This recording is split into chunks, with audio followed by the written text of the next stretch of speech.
Commencer. Déjà, on va commencer par quelque chose de très très simple. Est-ce que vous savez pourquoi vous êtes là? Qu'est-ce que c'est le PCB déjà? Les gens ont des idées ou pas? Faut un truc interactif, s'il vous plaît, pour ma santé Plus ou mentale. moins, oui, on va dire. Ouais, ok. Bah, vas-y, jette-moi ce que tu as à la tête de quand on te parle de PCB, de quoi on te parle. C'est les. La définition, je l'ai pas, mais c'est les plaques qu'on a dans les. Je sais pas, un ordinateur, par exemple, ou dans un Ouais, circuit, quelque chose d'électronique, quoi, qui permet un peu de, comment dire, de simplifier un circuit pour pas qu'on ait forcément des fils qui traînent partout, etc. ok, Dérouler des composants. ok, nickel. Je vais juste ouvrir mon déroulé sur le. Ah merde, excusez-moi. Je reviens tout de suite. Hop, hop, hop. Voilà, je veux juste mon déroulé sur le côté pour éviter de dire n'importe quoi. Et du coup, tu as plus ou moins raison, un PCB, qu'est-ce que c'est? Bah, c'est tout simplement j'ai une petite photo là. Ça va être tout simplement deux couches de cuivre. Je sais pas si vous voyez ce que vous me dites si vous voyez pas correctement. L'image est un peu pixelisée, désolé. Mais en fait, on va avoir deux couches pour une deux layers par exemple. On va avoir donc deux layers, donc deux couches de cuivre qui vont être séparées par un isolant. Et comme vous pouvez le voir, il y a aussi ce qu'on appelle le seal screen et le solder mask. Mais ça, je viendrai après. Du coup, ce cuivre séparé par des isolants, en fait, on va pouvoir l'utiliser grâce à une machine, que ça peut être à la graveuse CNC ou avec une graveuse à l'acide, comme on a en haut à l'école ECE. Ça va nous permettre en fait de tracer donc des lignes qui vont être donc isolées du reste de tout le cuivre et qui vont permettre de créer des connexions. Donc voilà, tout simplement, on isole du cuivre. Et du coup, ça va nous permettre donc de créer des connexions qui vont être beaucoup plus propres que si jamais on avait une breadboard. J'ai une petite image de breadboard un peu immonde, mais on a tous eu, je pense, cette breadboard un jour chez soi ou dans son sac à dos, où la moitié des câbles se débranchent. C'est l'enfer, on ne sait plus quelle pin est quelle pile, quel composant est quel composant. Et ça saoule rapidement en fait parce que c'est juste moche. Et on ne penserait même pas à rendre un rendu pseudo-professionnel ou même satisfaisant avec une breadboard. Du coup, je repars sur ma description de PCB. Donc, comme je dit tout à l'heure, du cuivre séparé par un isolant, qu'ils appellent ici substrate. On a aussi donc deux couches qui vont être le solder mask. Solder mask, en fait, c'est une couche d'isolant sur le dessus qui va permettre au niveau de la soudure, qui va permettre de simplifier beaucoup les choses. Là, vous pouvez le voir, c'est un solder mask vert. Et donc vous pouvez voir qu'en fait ça permet d'isoler et en fait tout ce que vous allez voir donc en on va dire marron orangé sur la photo, en fait c'est du cuivre et ce qui va vous permettre ensuite de souder vos composants sans trop vous prendre la tête. En fait ce qui va se passer si vous n'avez pas de solder mask, c'est que votre étain quand vous allez essayer de souder va partir un peu dans tous les sens, ça va être l'enfer. Vraiment, c'est pour ça d'ailleurs que c'est bien plus pratique de faire venir, par exemple, grâce à JLC PCB ou PCBWay, des PCB qui sont déjà faites avec du solder mask, que de faire des PCB à l'acide grâce aux machines, la fameuse machine à cancer par exemple. Parce qu'il n'y a pas de solder mask en fait. Quand il sort de la machine à cancer, c'est que du cuivre. Et ensuite, on va avoir du coup la couche de seed screen. Seed screen, c'est quoi? C'est les petits traits blancs que vous pouvez voir ici, et en fait qui permettent de donner des indications. Donc, que ce soit par exemple l'encadré, donc la taille que va prendre un composant. Donc là, par exemple, ce composant-là, je ne sais pas si vous voyez ma souris, mais il va faire à peu près cette taille-là et ça permet d'avoir une idée comment on agence les composants, etc. Soit mettre des indications comme par exemple VCC ground, ou mettre tout simplement, quand vous avez un connecteur, le nom des pins qui sont censés y aller. Parce qu'en fait, c'est tout bête, mais si jamais vous savez pas, le but c'est que ce soit le plus lisible possible. Et comme vous pouvez voir ici, il y a quelques écritures, bon, c'est un peu moche, mais que ce soit le plus lisible possible pour que quelqu'un ait juste, que les personnes qui ont à souder des choses aient pas trop à se poser de questions, et que quand même on a branché des choses dessus, on n'a pas trop à se poser de questions, et on risque pas de tuer le PCB en fait en branchant, par exemple en faisant un reverse polarity, etc. Et c'est aussi vachement pratique quand on essaye de débugger des cartes, enfin, quand on a une carte électronique qui déconne, de pouvoir savoir qu'est-ce qui va où et de s'attendre par exemple à avoir des résistances avec la valeur marquée dessus, etc. C'est Exactement. très pratique. Le style screen est vraiment très pratique, hein. On verra d'ailleurs tout à l'heure, je vous encouragerai à bien nommer toutes les choses. Du coup, je crois qu'on n'a rien d'autre à voir pour ça. Donc, à quoi sert un circuit électronique? Simplifier, donc comme je disais aussi tout à l'heure, les debugs. Parce que débugger sur une breadboard, contrairement à débugger sur un circuit imprimé, c'est l'enfer. Je pense qu'on le sait un peu tous ici, pour avoir fait quelques projets avec des breadboards. Et que. Et par conséquent, ça permet de débugger plus rapidement et de savoir plus précisément qu'est-ce qui va clocher ou pas. Donc ensuite, on va parler de KiCad. Donc KiCad, qu'est-ce que c'est? C'est un logiciel de EDA, comme on dit en anglais. Je crois que c'est Electronic Design, quelque chose à la fin. Mais globalement, ça permet de faire du design électronique, donc de PCB. Et vous allez voir que dans KiCad, donc, on va avoir deux logiciels en fait intégrés. Un qui va s'appeler EEschema, EEschema, et qui va être pour faire le schéma en fait. Et qu'après, on va avoir un logiciel qui va s'appeler PCBnew et qui va nous permettre de router le PCB, etc. Au niveau de l'installation, du coup, vous allez sur, c'est un site, c'est un .org, vu que c'est open source, libre, etc., free. C'est un .org, donc vous tapez juste KiCad et vous allez dans le download pour Windows. Vous verrez ce qui est très intéressant avec KiCad et ce qui vient, je pense, aussi du fait que il a été probablement développé sous Linux à la base. Il est vraiment très cross-platform. Il y a vraiment, enfin, si on peut, on va aller sur le site rapidement si vous voulez voir, mais c'est ridicule le nombre de distros, même il y a même des versions différentes selon les distros. Vous pouvez voir Ubuntu, macOS, Windows, Arch Linux. Vous pouvez à peu près le faire tourner sur tout. Vous voyez, vous pouvez même récupérer le source code. Vraiment, voilà, très pratique. Donc pour le téléchargement, je vous conseille de prendre je sais pas si c'est des versions différentes ou quelque chose d'autre, mais personnellement j'ai pris la version, le truc 6 Verland CVRN. J'ai eu aucun problème avec jusqu'ici, donc je vous encourage à le prendre.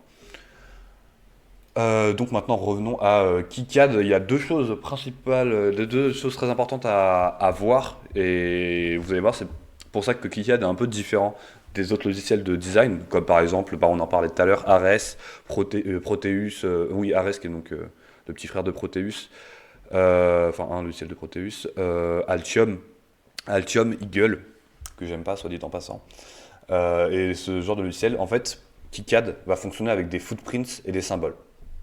En fait, dans EEschema, vous allez pouvoir, comment dire, un symbole n'est pas rattaché, un composant n'est pas rattaché directement à une footprint. Et vous allez voir à quel point c'est très très pratique dans le monde de l'électronique où il y a énormément de normalisation et il y a énormément de packages en fait, comme j'en sais rien, moi les packages deep par exemple, ou il y a plein d'autres packages, TQFP je crois que ça s'appelle, enfin QNF, etc., qui sont applicables à plein de composants différents. Et en fait, ça va vous permettre en fait de poser un composant, comme par exemple une résistance. Imaginons que vous posez une résistance. Vous dites ok, je veux faire une résistance, je veux une résistance, je veux cette footprint là, cette empreinte là. Donc en fait l'empreinte c'est vraiment ce qui est sur le PCB. Je veux cette empreinte là. Et après tout d'un coup vous voyez que vous n'avez pas cette empreinte là à la maison, en fait vous avez une autre empreinte. Et au lieu de changer carrément le composant que vous avez pris, vous allez pouvoir tout simplement changer la footprint. Ça paraît probablement un peu flou pour l'instant. Mais je pense que ça va s'éclaircir quand on va commencer à faire quand on va commencer à développer, à faire le design tout simplement. Donc vraiment une différence footprint symbole. Le symbole c'est pour e-schématique et la footprint en fait vous pouvez changer de footprint à de footprint d'empreinte à tout moment. Donc du coup on va commencer directement par un nouveau projet. Pas besoin d'attendre. On est là pour un peu une démonstration un peu pratique. Donc là, ça va vous créer, vous ne le voyez pas parce que c'est sur mon deuxième écran, mais ça va vous ouvrir, voilà, une petite aire de passe. Donc moi, je le mets là, je vais l'appeler présentation, voilà, hop là, save. Ah merde, j'ai appuyé sur cancel. Oups. Hop là. Excusez-moi, petit problème technique. Non, je me trompe.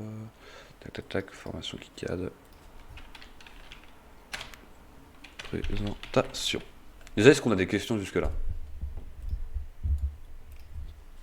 Là, ça va. Ok, d'accord. Comme je dis, ce truc qui peut peut-être vous embrouiller pour l'instant, ça va être les footprints et les symboles, mais ça va paraître plus clair ensuite. Donc là, je viens d'appuyer. En fait, quand on crée un projet KiCad, vous allez voir que ça va vous faire donc un présentation.pro. Donc .pro, c'est un projet quoi. Et à l'intérieur, vous allez avoir donc le PCBnew et le schéma directement qui va se créer. Quand vous allez double-cliquer sur quand vous allez double-cliquer sur le schéma, en fait, ça va vous ouvrir cette page-là avec le schéma. Je vais vous expliquer rapidement quand même de la première page de KiCad. Donc ici, on a EEschema, qui est donc le schematic layout editor, voilà, comme c'est dit tout simplement. Le symbol editor qui va vous permettre, en fait, qui va être l'endroit où sont stockés tous les symboles, et en fait, ça va vous permettre de créer des nouveaux symboles. Ce qu'il faut savoir avec KiCad et tous les logiciels en fait, de design de PCB, c'est que vous avez trois solutions en fait. au niveau des composants que vous utilisez. Soit votre composant est dans les librairies de base. Du coup, vous allez juste l'utiliser tout simplement, ça va être très simple. Soit votre composant n'est pas dans les librairies de base, dans ce cas-là, vous allez avoir deux choix. Soit vous pouvez aller sur des sites comme SnapEDA pour récupérer le composant qui a été fait par d'autres personnes. Soit vous pouvez vous-même créer le composant à l'intérieur de KiCad. Voilà, il y a tellement de composants dans le monde, c'est logique qu'on ne puisse pas avoir, que le logiciel ne puisse pas avoir tous les composants du monde, sinon forcément ça prendrait beaucoup trop de place. Ici, du coup, on a PCBnew, donc comme je vous l'ai dit tout à l'heure, c'est le PCB Layout Editor, c'est va vous permettre de router. Ensuite, Footprint Editor, pareil que le Component Editor, mais sauf que Component c'est pour e-schéma, les footprints, comme j'ai dit tout à l'heure, c'est pour le PCB vraiment. Un lecteur de Gerber. Gerber, ça va être les fichiers qu'on va output pour la production de nos PCB. Un bitmap to component converter, en fait, c'est pour transformer des logos, par exemple, pour mettre votre logo au sein d'une PCB.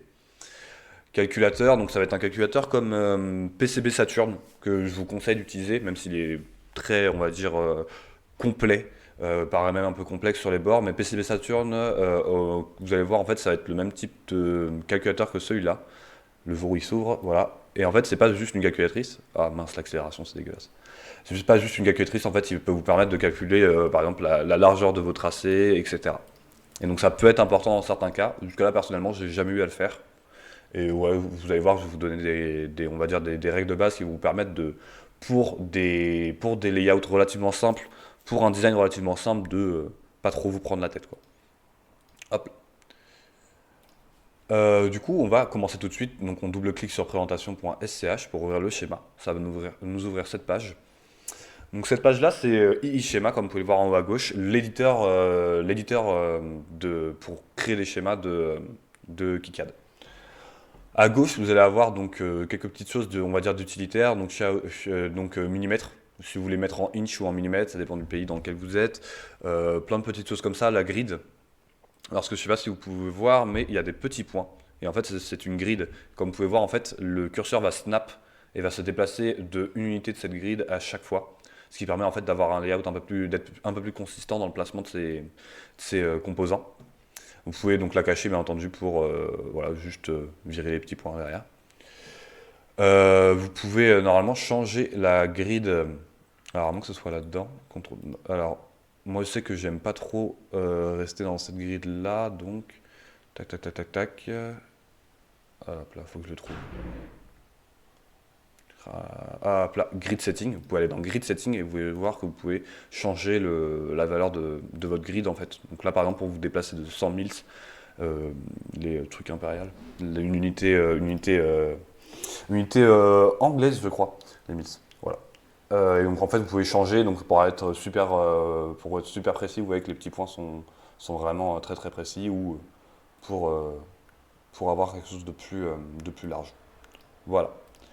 On va rentrer un peu dans la pratique. Ah non, oups, je n'ai pas fini d'expliquer lui. En haut, on va avoir tout ce qui va être attrait, donc tous les outils que vous allez pouvoir utiliser.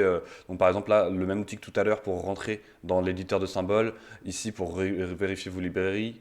Ici les footprints. Vous n'avez pas forcément besoin de les apprendre pour l'instant. On ne va pas forcément les utiliser aujourd'hui.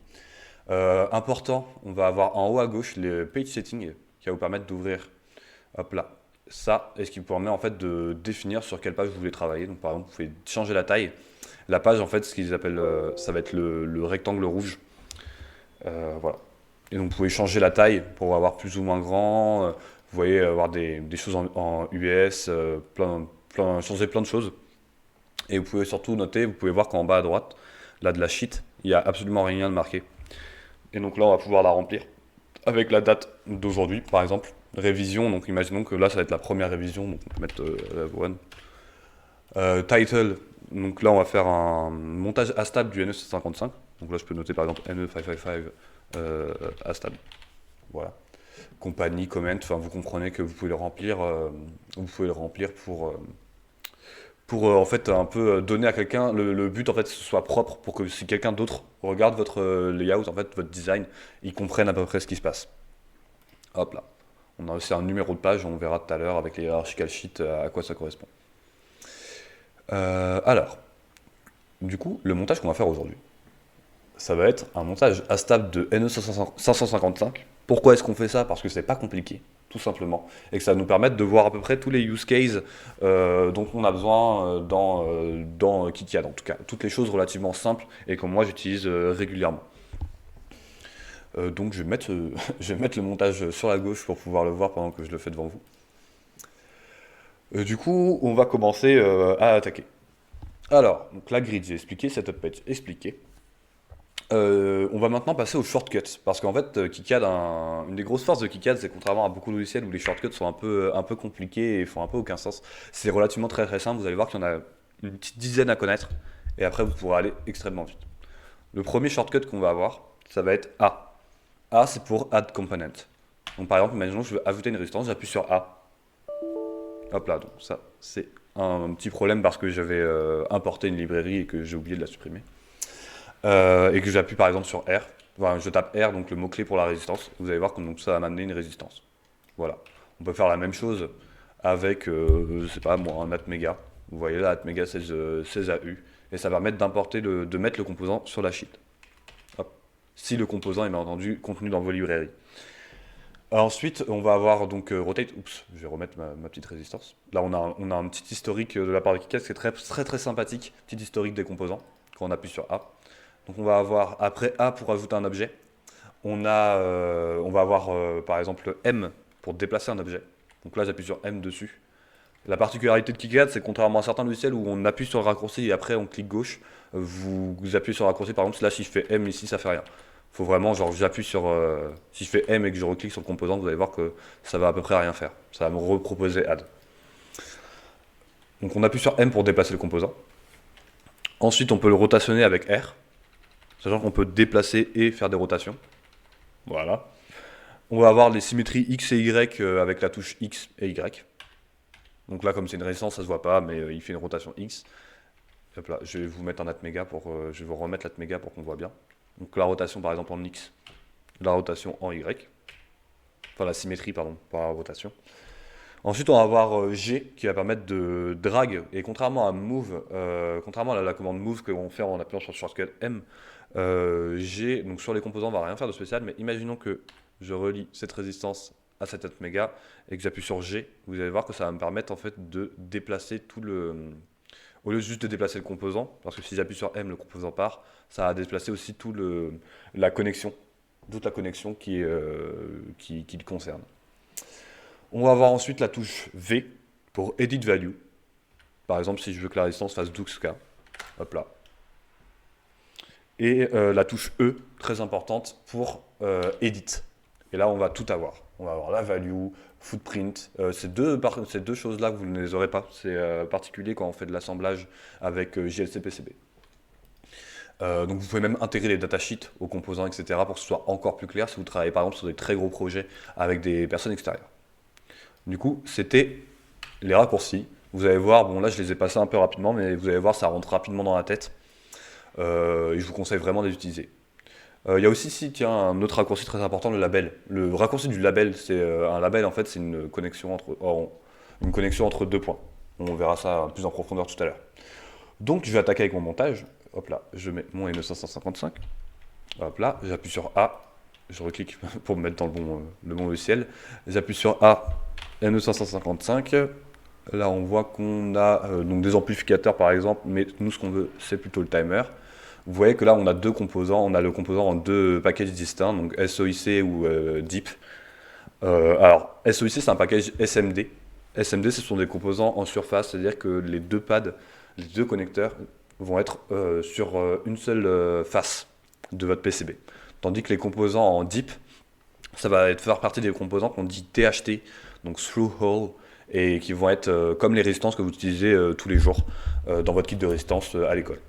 Donc les composants avec des pattes en fait, qui traversent. C'est pour ça que c'est Through Hole THT. Ouais, excuse-moi. Est-ce que du coup il y a d'autres appellations comme SOIC ou PDIP qui correspondent soit du SMI, soit du THT? Ouais, il y en a énormément. D'ailleurs, si tu veux voir, tiens, on peut s'amuser. On va aller dans les footprints. Il y a énormément de packages différents. Je les connais absolument pas tous. Ils vont souvent, pour les dipoles, changer en taille, par exemple. Oula, il galère un petit peu, KiCad. Ils vont changer en taille. Il y a vraiment donc, les deux grandes catégories de THT donc through hole, donc traversant avec mon bel anglais, ou les composants de surface, comme on dit en français, SMD. D'ailleurs, vous verrez peut-être l'appellation CMS en français. C'est SMD mais en français. Du coup, le jour où ça finit, et tu vas voir à quel point on a énormément de footprints différentes et qui peuvent tout être SMD ou THT. Euh, Allez copains. Load error, super, merci. Et quand on est quand on ajoute un composant avec la touche A, on n'a pas moyen de savoir s'il est DHT ou s'il est SMD. Alors, justement, comme je disais tout à l'heure, là on va revenir à la différence entre symbole et footprint. Comme vous pouvez voir, les résistances, elles n'ont pas de footprint alloué. Le NE555, du coup, cette forme-là, la forme P, ça va être un package deep, le footprint, c'est-à-dire que le footprint est déjà mis en place. Donc du coup, on revient là-dessus. Donc en fait, c'est ça la différence entre KiCad et des logiciels comme Eagle. Eagle, vous allez peut-être avoir 15 versions d'une résistance avec la résistance en SMD 0204, la résistance en SMD 0608, la résistance en SMD, je sais pas, on peut en créer plein, ou en THT, résistance en THT de cette taille, résistance en THT de cette taille. Alors que KiCad, comme vous pouvez le voir, il y a un composant. Et en fait, après, en appuyant sur E et en éditant, on va voir ça à la fin du schéma, que vous allez pouvoir mettre le footprint que vous voulez. Là, par exemple, vous voyez, j'ouvre l'éditeur de footprint et vous voyez tout. Là, c'est rien que des catégories. Et tiens, si jamais tu veux voir, par exemple, pour les différents packages, tu vois, là, tu as un package visiblement que c'est le SO, package SO visiblement, la HTTPS SOP, après tu vas avoir celui-là, celui-là, celui-là. Ça, c'est une catégorie, tu vois, par exemple. Tu vas potentiellement mettre en SMD, tu as plein de footprints différentes. En fait, c'est vraiment pour pallier à tous les cas. Et vous allez voir que dans la plupart des cas, vous allez réussir à trouver dans les librairies de KiCad le composant que vous avez besoin, le footprint dont vous avez besoin. Du coup, je vais continuer avec mon histoire et placer mon NE555. Hop là. Je vais faire le schéma un peu rapidement. Là, j'appuie sur A, je vous décris juste ce que je fais. Hein. NE555, et par exemple, disons qu'on va se mettre on va prendre le SMD. Hop là. Après, si vous n'êtes pas sûr sur les packages, n'hésitez vraiment pas à aller voir sur Internet, hein, tout simplement. Vous tapez le nom du package sur Internet, vous trouverez ça assez rapidement. Donc là, on a notre NE555. Je vais commencer par mettre VCC et ground. Hop là. Je tape A, VCC. Je pose mon VCC. On essaie au maximum dans la création de schéma de ne pas faire superposer, en fait de faire en sorte que ce soit lisible. Comme je l'ai dit, le but du schéma, c'est qu'il faut vraiment se dire, si quelqu'un d'autre le lit, il faut qu'il le comprenne. Donc là, on a ça, j'ai mis mon VCC. De la même manière, vous appuyez sur A, vous tapez ground, vous récupérez le ground. W, ah oui, oups, excusez-moi, je dis que je dis tous les raccourcis, mais je suis tellement habitué que je ne les dis plus. W pour tracer une connexion. Donc là, j'ai appuyé sur W en étant sur cette pin-là, et je clique là-dessus. Et n'oubliez pas, ça trace la connexion directement là où vous êtes. Ça ne faut pas besoin d'un clic gauche. Donc ensuite, là je regarde toujours mon schéma, hein, je l'ai toujours à gauche. Hop là. Donc ensuite, on va avoir le reset qui va être connecté à la pin numéro 4 reset qui va être connecté aussi au VCC. Donc je vais faire une petite connexion, on va essayer de faire un truc sympa. Hop là, je me remets dans le truc. Hop là. On essaie un maximum, pareil, autre normalisation. On essaie un maximum d'avoir les VCC en haut et les ground en bas. Voilà. Si on peut pas, on ne le fait pas. Vous voyez là par exemple, je vois que ça va rentrer en conflit avec la pin numéro 5. Du coup, je vais appuyer sur M pour le bouger. Au fait, j'ai appuyé sur C pour copier le composant. On appuie sur C pour copier un composant. Hop là, je vais enlever ces traits avec la touche supprimer. Et je vais le mettre en fait à la même hauteur. Et comme ça, ça va être plus simple et un peu plus propre. Hop là. Donc on a ça. Pin reset qui va être au VCC, c'est fait. Ensuite, on va avoir la sortie qui est out ici. Et bien entendu, généralement, on met des. Comment ça s'appelle? On met une pin en fait sur son PCB. On va mettre un connecteur en fait. Donc là, vous allez voir qu'on a énormément de connecteurs différents, que ce soit des connecteurs audio, etc. On va tout simplement mettre une pin mâle. Vous pouvez voir à connexion 001 mâle pour la sortie du composant. Hop là. Ensuite, on va avoir la pin numéro 5 qui va être connectée, comme vous pouvez voir dans le schéma, qui va être connectée à un condensateur. Et j'ai pas de valeur sur ce schéma-là, donc je vais mettre des valeurs un peu au hasard, je vous avoue. Le but, c'est pas vraiment de faire quelque chose qui fonctionne, mais plutôt de vous montrer comment utiliser le logiciel. J'appuie sur W toujours pour avoir mon fil. Je double-clique pour finir le fil à ces endroits-là. J'appuie sur A, je tape C pour avoir les condensateurs. Je récupère un condensateur, je copie le ground pour mettre à la masse, W pour faire un fil, et j'ai mon condensateur. Donc ça c'est bon, la sortie là, le VCC connecté, et là on va rentrer dans les choses un peu marrantes. Le VCC connecté à reset, reset qui est connecté aussi, non VCC qui est connecté à une résistance qui va se jeter ensuite dans 10. Du coup, tiens, je vais déplacer, on peut déplacer aussi hein, les nominations, etc., là, les noms. Donc là par exemple, pour que ça prenne un peu moins de place, je vais déplacer ça ici, voilà par exemple.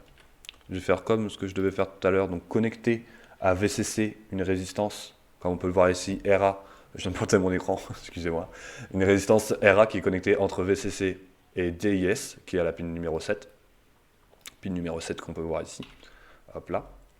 J'appuie sur A pour récupérer un VCC, hop là, et on va mettre entre les deux notre résistance RA, hop là, hop là. Donc on a notre résistance RA qu'on va pouvoir renommer en appuyant sur E. Je ne vais pas attendre de annoter, vous allez voir donc les références pour que KiCad ne se trompe pas en fait dans le placement, etc. et que vous puissiez bien différencier les objets. Il y a des références qui peuvent se mettre automatiquement. C'est-à-dire que si jamais vous mettez par exemple 150 switch, vous comprenez que vous n'avez pas envie à chaque fois que vous posez de switch de faire E et rééditer la référence. Mais dans ce cas-là où on veut quelque chose un peu, savoir vraiment nominer nous-mêmes la chose, je vais mettre la référence R1 à cette résistance. Et vous voyez que le R point d'interrogation devient R1. Et la même chose hein, sur tous les composants, on a un U point d'interrogation ici, J point d'interrogation ici, etc. Donc on a RA qui est connecté, R1 qui est connecté à DIS, DIS qui est ensuite connecté à Trigger. Et là le problème qu'on rencontre, c'est que Trigger, c'est la pin numéro 2, donc elle est ici. Et à part si je fais un micmac énorme, absolument immonde pour y retourner, ce sera un peu, voilà, on va essayer de trouver une alternative à tout ça. Donc, on va commencer par connecter, on va faire un trait tout simplement à threshold. Et on va créer un label. En appuyant sur la touche L, vous pouvez aussi accéder au label, ici, Place Net Label. J'en parle pas depuis tout à l'heure parce qu'en fait, tous les raccourcis sont déjà, il y a déjà des raccourcis pour à peu près tout. Mais on va avoir ici tous les objets. Donc, Place Symbol ici, par exemple, PowerPort. PowerPort, en fait, c'est comme add avec le A, sauf que ça vous met exclusivement tout ce qui va être VCC, 3,3 volts, etc. Ici, on a le place un no connection flag. En fait, vous allez voir que pour KiCad, vous avez besoin de connecter toutes les pins de vos composants, même si elles sont connectées ou elles ont en fait les connecter ou avoir un no connection flag. Sinon, il va vous mettre une erreur. Ici, on a les labels. Donc là, je vais par exemple faire un label. Je clique ici. Le label, du coup, on va l'appeler THR-TR. Et autre chose assez importante, les labels, on essaie de faire en sorte qu'ils surplombent le fil duquel ils partent. Donc là, par exemple, je vais appuyer 2 fois sur R pour qu'il soit au-dessus du fil, au lieu d'être dans le vide. Ça permet de mieux lire, en fait.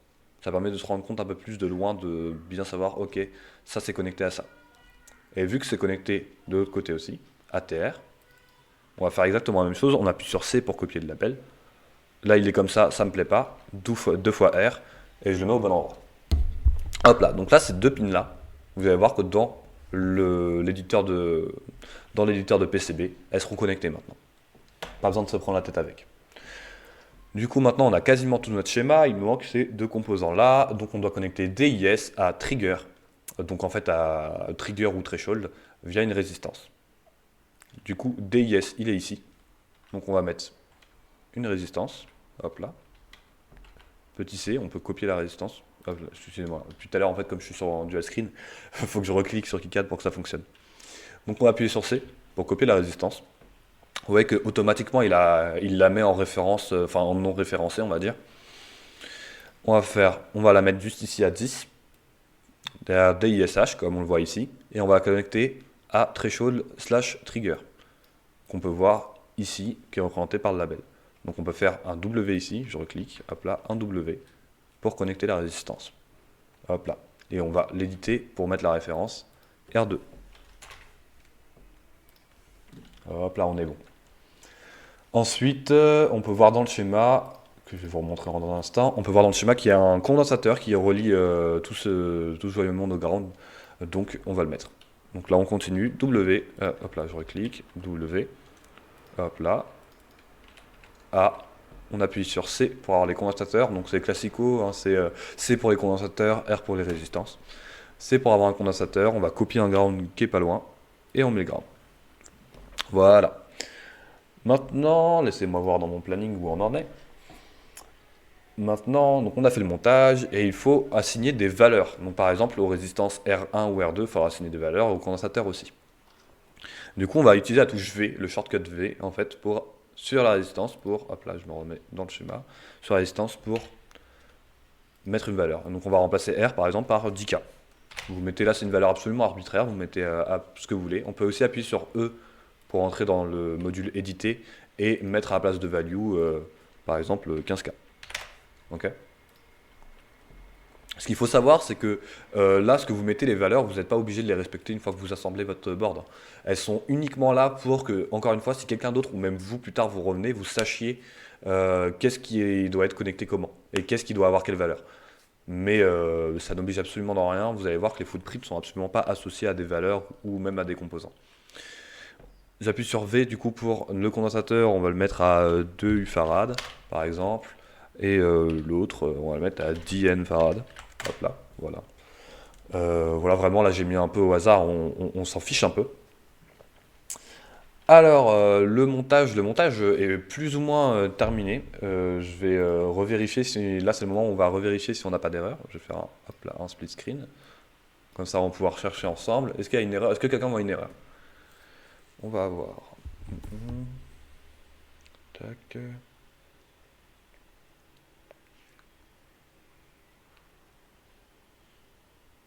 Pour moi, ça m'a l'air bon. Après, là, je regarde juste rapidement, mais n'hésitez pas à me le dire si vous voyez une erreur par rapport au schéma de gauche. J'ai pas Pas d'erreur? l'impression. D'accord. Bon, est-ce qu'on a des questions jusque-là? Pas de questions? Euh, non, Ouais. ça va. Dis-moi tout, il n'y a pas de souci. Non, non, ça va, Ouais. ça va. Ah, ok, nickel. Donc là, on a plus ou moins fini notre schéma. Donc on est relativement content, on a bien travaillé, etc. Et je vais, tac, tac, tac, tac, tac, je vais vous montrer une petite feature. En fait, je vais pas vraiment vous la montrer entièrement parce que personnellement, je l'utilise pas, donc je me sens pas à même de vous l'apprendre. Mais je préfère vous en parler quand même, que vous sachiez que ça existe et quelque chose qui est vraiment très très cool. Dans KiCad, vous allez voir voilà, à droite, on va avoir en onglet Create Hierarchical Sheet. En fait, une hierarchical sheet, ça va être une feuille secondaire dans laquelle vous allez pouvoir mettre, comme exactement cette feuille-là, tout ce que vous voulez. Et vous allez pouvoir résumer toute cette feuille et tout ce circuit qui peut être extrêmement compliqué, par exemple, juste à ses entrées et ses sorties par rapport à un autre schéma. C'est-à-dire que en fait, vous allez créer comme un bloc. Vous allez voir là, par exemple, on va en créer une. Hop là. Attendez, hop là, je clique. Hop là, vous voyez là, ça me fait sheet machin. On peut la renommer. Imaginons que je voulais rajouter une LED. Voilà, un circuit tout bête avec une LED, hein, on peut l'appeler comme ça, LED. Voilà. Maintenant, on va avoir cette subsheet dans laquelle on peut double-cliquer pour. Oups là, je suis toujours en mauvais mode. On peut double-cliquer pour rentrer dedans. Et vous voyez que ça nous crée totalement une nouvelle sheet. 2 sur 2. On peut voir ici le nombre de sheets total qu'on a. Et vous allez voir qu'en fait, dans KiCad, il y a une espèce de hiérarchie. Donc là, on a la feuille route, c'est la première qu'on a utilisée, et là, c'est la feuille LED. Et j'aurais pu rajouter par exemple une LED et créer en fait, grâce à des labels qui vont être les hierarchical labels, en fait au-dessus. Je peux remonter d'une feuille en appuyant sur Leaf Sheet. Grâce au hierarchical label, si je me souviens bien, en fait, on peut créer, vous voyez, des input, output. Et en fait, par exemple, on va dire, ok, bah en input, tu vas avoir, imaginons qu'on serait avec une Arduino, la pin D3, j'en sais rien. Donc voilà, ça c'est une input. Et en output, imaginons, je sais pas, là je parle d'une LED, mais ça pourrait être n'importe quoi. Moi par exemple, je sais que je l'ai pas fait, mais que j'aurais vraiment dû le faire. J'ai créé une matrice, j'ai créé mon propre clavier, et j'avais une matrice de boutons, et j'aurais pu totalement mettre cette matrice là-dedans. Mettre cette matrice dans une hierarchical sheet, et on met out par exemple, voilà. Et j'aurais pu totalement mettre toute cette matrice très très longue, très très encombrante sur une feuille dans une hierarchical sheet comme ça, et juste faire des inputs et des outputs pour mes lignes et mes colonnes. Ça vous, est-ce que ça vous va ou quoi comme explication? Est-ce que vous comprenez un peu le but des hierarchical sheets? Est-ce que si j'utilise dans ces hierarchical sheet le ground, j'imagine qu'il va le relier, mais par exemple, est-ce que je peux utiliser, alors attends, retourne dans la partie où il y a Voilà, le je suis dedans, ouais. NE555, Ouais. est-ce que par exemple, je peux utiliser THR to THR-TR? TR. Alors, justement, c'est là où ça devient intéressant. J'ai pas voulu m'engouffrer là-dedans tout à l'heure, mais en fait, on va avoir trois types de labels. on va voir les labels que je vous ai montrés, qui sont des labels locaux. Donc ça, un THR par exemple. Ça, c'est un label local. Le label local va interagir uniquement avec sa sheet. C'est-à-dire que si jamais là on a THR et que dans la feuille de LED on a un autre, je peux placer un autre label qui va s'appeler THR et il ne va pas confondre les deux. Il ne va pas rentrer en contact avec le THR de l'autre feuille. Par contre, si je crée un global label grâce à les labels là avec cette forme-là, déjà, faut renseigner, pour être plus pro, il faut renseigner voilà, la input, output, etc. Et après, par exemple, je vais mettre THR, voilà, comme ça, on s'en fiche. Et là, ce label global, comme dans le code avec les brackets, ce label global sera lu aussi comme la même connexion à l'intérieur de la sheet. Est-ce que ça vous va? Et ensuite, on a les hierarchical labels qui permettent de faire les input-output d'une hierarchical sheet. Est-ce que c'est clair? Labels locaux qui peuvent être utilisés dans différentes feuilles mais qui ne seront pas connectés. Et labels globaux qui peuvent être utilisés dans différentes feuilles et qui seront connectés. Voilà. Vous pourrez voir, alors j'ai même une vidéo si vous voulez, je vais vous la mettre dans le chat, si jamais ça intéresse vraiment quelqu'un qui doit faire vraiment un gros projet, ou c'est Teams, voilà. Je vais vous mettre carrément la vidéo, un lien vers la vidéo qui explique ça. Je vais mettre hierarchical sheet. Et pour les gens, si jamais ils regardent une rediffusion sur YouTube par exemple, je pense qu'on va essayer de mettre ça en description. J'ai pas mal de petits liens comme ça à vous passer. Bien, par exemple, un autre lien que j'avais oublié de vous donner, c'est le lien des shortcuts de KiCad. Voilà, si ça peut intéresser les gens. Hop là. Shortcut KiCad. Hop là. Ce lien-là.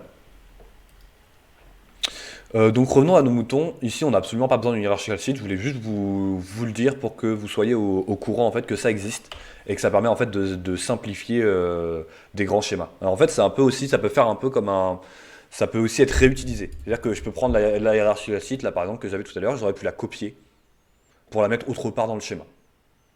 C'est-à-dire que c'est vraiment très très pratique et c'est vraiment une fonction qui peut être très sympa si vous avez, je sais pas moi, 3 fois le même circuit, mais que le circuit n'est pas un circuit intégré. Du coup, vous devez le créer vous-même avec des composants.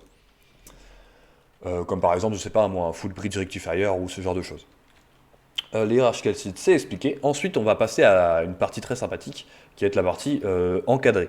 Voilà, on prend ici en bas à droite, on va avoir place graphic line et je trouve que c'est important, voilà, en tant que personne minutieuse, d'encadrer un peu ce qu'on fait pour que ce soit pas le zoo.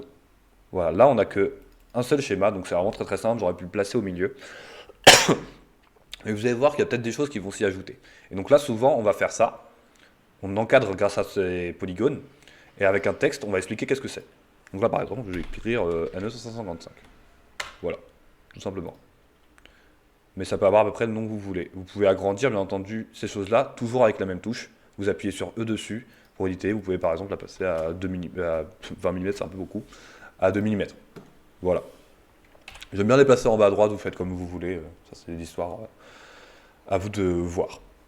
Du coup là, est-ce qu'on a tout? Et là on va bien voir, on va encadrer, nommer, c'est fait. Et du coup maintenant on va passer aux annotations. Excusez-moi, depuis tout à l'heure on est en split screen. Ça va être infâme pour vous. On va passer maintenant aux ERC. Alors, qu'est-ce que c'est les ERC? Les ERC, c'est Electric Rule Check. Et en fait, les ERC, c'est ce qui va checker si toutes vos connexions sont bien faites, si par exemple, il ne vous manque pas des pins qui ne sont pas connectés. Et ça va pouvoir vous donner déjà des problèmes, déjà dans le design, vous relever des problèmes. Donc, on va aller dans ERC. On va faire. Le ERC, c'est la petite coccinelle que vous pouvez voir en haut. Perform Electric Rule Check. On clique là-dessus, on fait Run.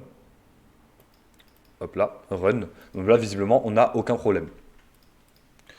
Annotation required. Ah si, c'est juste moi qui suis aveugle. Et vous voyez qu'on a un message en mode, mais il faut annoter Billy.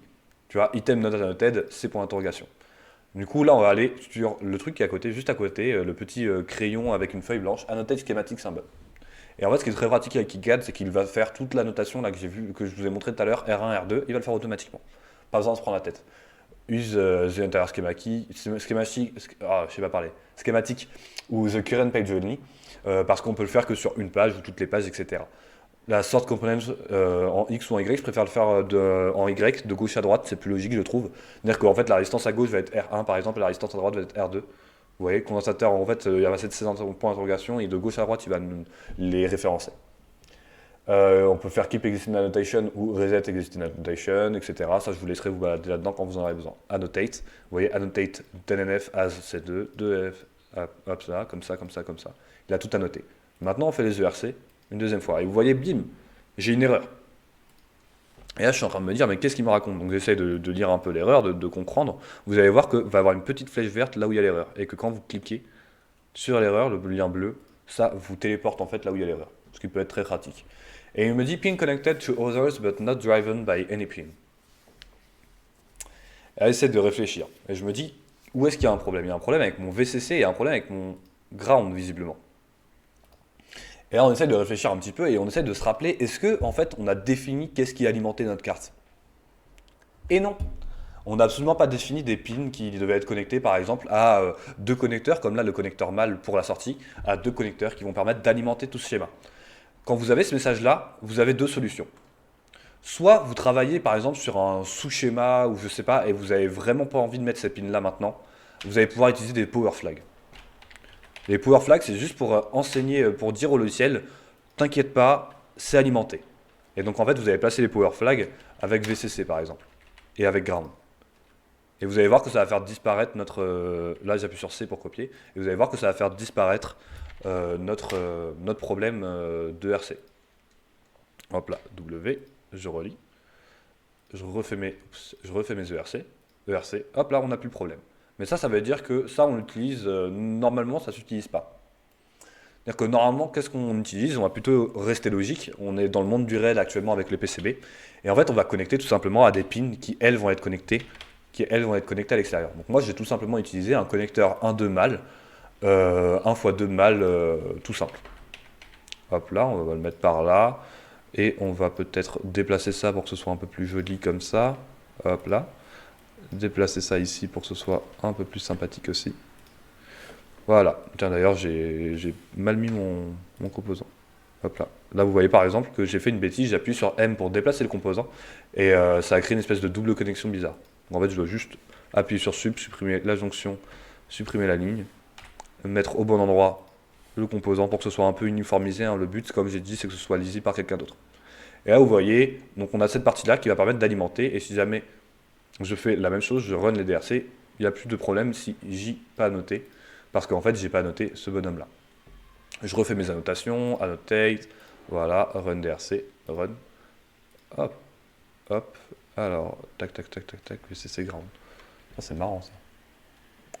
C'est marrant. D'habitude, j'avais pas le problème tout à l'heure. Et là, on va s'amuser. C'est là où on va s'amuser. C'est là où on a un peu un des problèmes, un des seuls problèmes que j'ai eu jusqu'à ce jour avec ICAD, c'était un peu ces dénominations-là où on devait douiller un peu et mettre des power flags. Donc, une arnaque. Là, on est un peu dans. Là, on parle vraiment de pratique. Hein. Normalement, il faudrait. En fait, je pense que c'est parce que j'ai mis des power flags avant. Et du coup, le fait d'avoir enlevé les power flags, il comprend pas. Parce que tout à l'heure, j'ai fait le schéma, bien entendu. Et sans mettre de power flag, en mettant directement les connexions, ça fonctionnait. Mais bon, c'est pas grave, il veut nous embêter, il va nous embêter. On va mettre des power flags. Et on va refaire en fait la même connexion avec des power flags. Tout simplement. Après, ce qu'il faut savoir, c'est qu'on n'est pas obligé de corriger toutes les règles. C'est-à-dire qu'on peut absolument enfreindre les règles. Par contre, le jour où vous enfreignez les règles, sachez pourquoi. Parce que ça peut créer des vrais problèmes. Hop là. Et là, on va mettre alimentation. En 2. Hop là, avec le texte, comme d'habitude, alimentation ici. Et ici, on va mettre il m'embête. Comment est-ce que je sais pas écrire? Je sais pas écrire. M'embête. Voilà.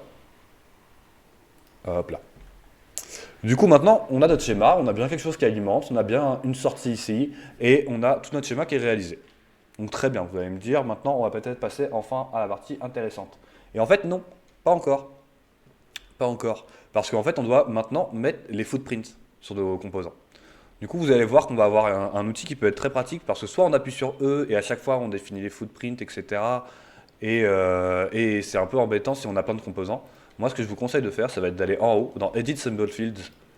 Et vous allez voir on va avoir donc, résistance R1, R2, etc.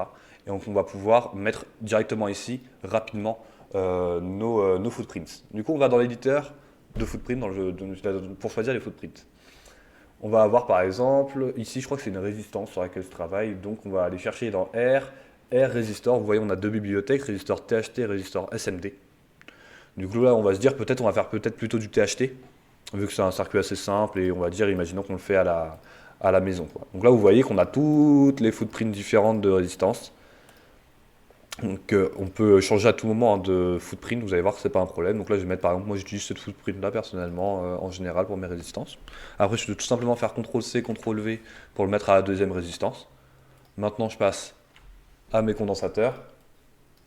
Mes condensateurs, du coup je vais mettre des condos, hop là on va aller voir en haut, C. Où est-ce qu'ils sont? Aveugleman, c'est moi. Non, c'est en fait là. Capaciteur, et oui, puisque c'est un logiciel en anglais. Enfin, moi j'ai la version anglaise. Donc là, vous voyez pareil, hein, plein de footprints de condensateurs différents. Hein. Vous voyez, on a aussi des condensateurs en SMD, en composant de surface. Comme vous pouvez le voir, le composant de surface, c'est pas des trous jaunes. En fait, le jaune, ce qu'il faut noter avec KiCad, c'est que le jaune, en fait, c'est là où ça va. Enfin, le trou là au milieu du jaune, ça va être percé en fait, pour pouvoir justement passer le composant. Donc on va essayer de chercher voilà, un condensateur radial, un truc un peu sympathique. On va prendre un 4 2 mm. Hop là, on va l'affilier aussi pour son copain. Maintenant on passe aux connecteurs.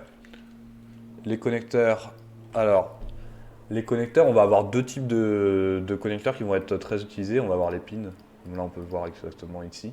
Donc la pin header par exemple. Pin header c'est de 2,54 mm qu'il faut utiliser. Si vous voulez un peu la... Voilà, c'est celle qu'on a par exemple au local pour ceux qui sont déjà venus.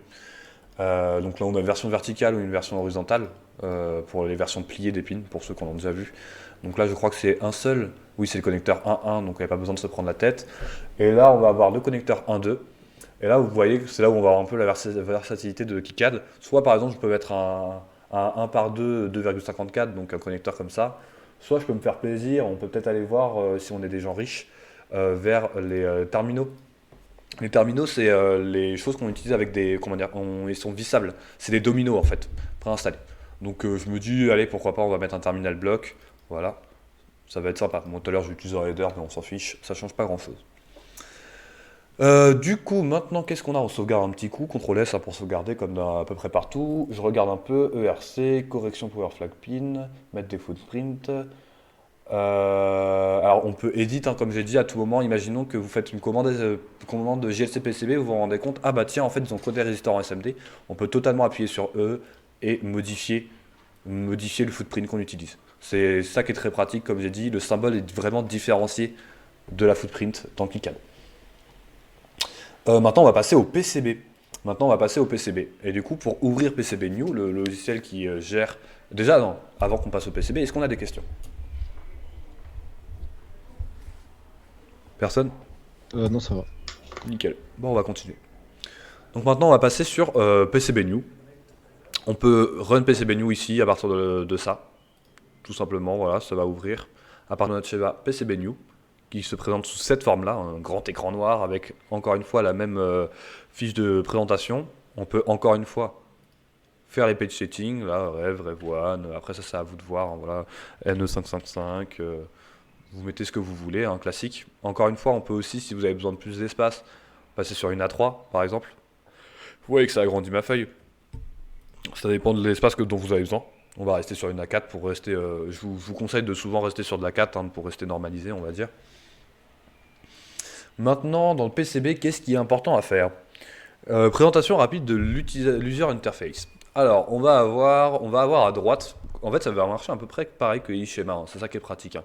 On va avoir à droite tous les outils comme tracer une trax, ajouter un via. Les vias sont des trous qui permettent de passer de la front layer à la bottom layer dans le PCB. Comme je vous l'expliquais tout à l'heure, les PCB par exemple les deux couches, on va avoir, attendez, je vais regarder la vidéo, que je montre mes bras. On va avoir donc deux couches, une couche en haut, une couche en bas, et vous pouvez passer d'une couche à l'autre grâce à des vias.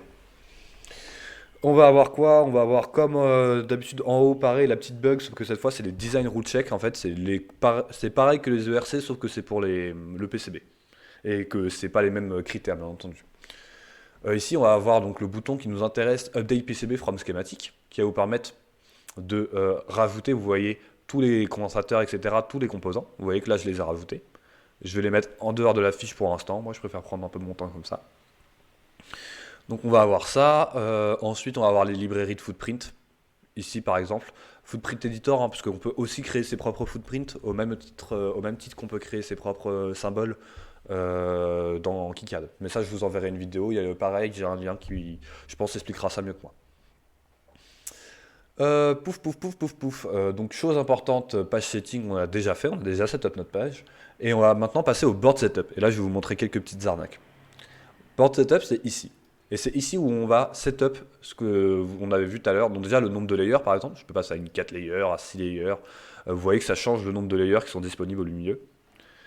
On va rester sur du 2 layers pour l'instant. Vu que c'est globalement ce qu'on utilisera le plus, en tout cas pour nous, que ce soit au niveau scolaire, etc. Hein, pour l'instant, tant que c'est pas trop compliqué, le moins de layers qu'on peut faire, le moins cher ce sera, donc le mieux c'est. Donc on va avoir par exemple test graphique qui va mettre les DRC, donc des design rule check, pour dire ah bah si tu as des choses qui sont écrites en dessous de 0,12 mm, bah tu les acceptes pas, tu dis qu'il y a un problème, etc. Design rule ici pareil, vous voyez minimum track width, etc. On est dans le même cas. Net classes, alors ça va être autre chose, net classes. Net classes, ça va être que, vous voyez, donc là on a un net défaut. Vous voyez qu'ici on a tous les nets, donc ça va être les connexions. Hein. On a tous les nets. Donc là par exemple C1 à pad 1, par exemple probablement du NE555, etc. Vous voyez que quand on rename avec un label les nets, moi je sais que sur certains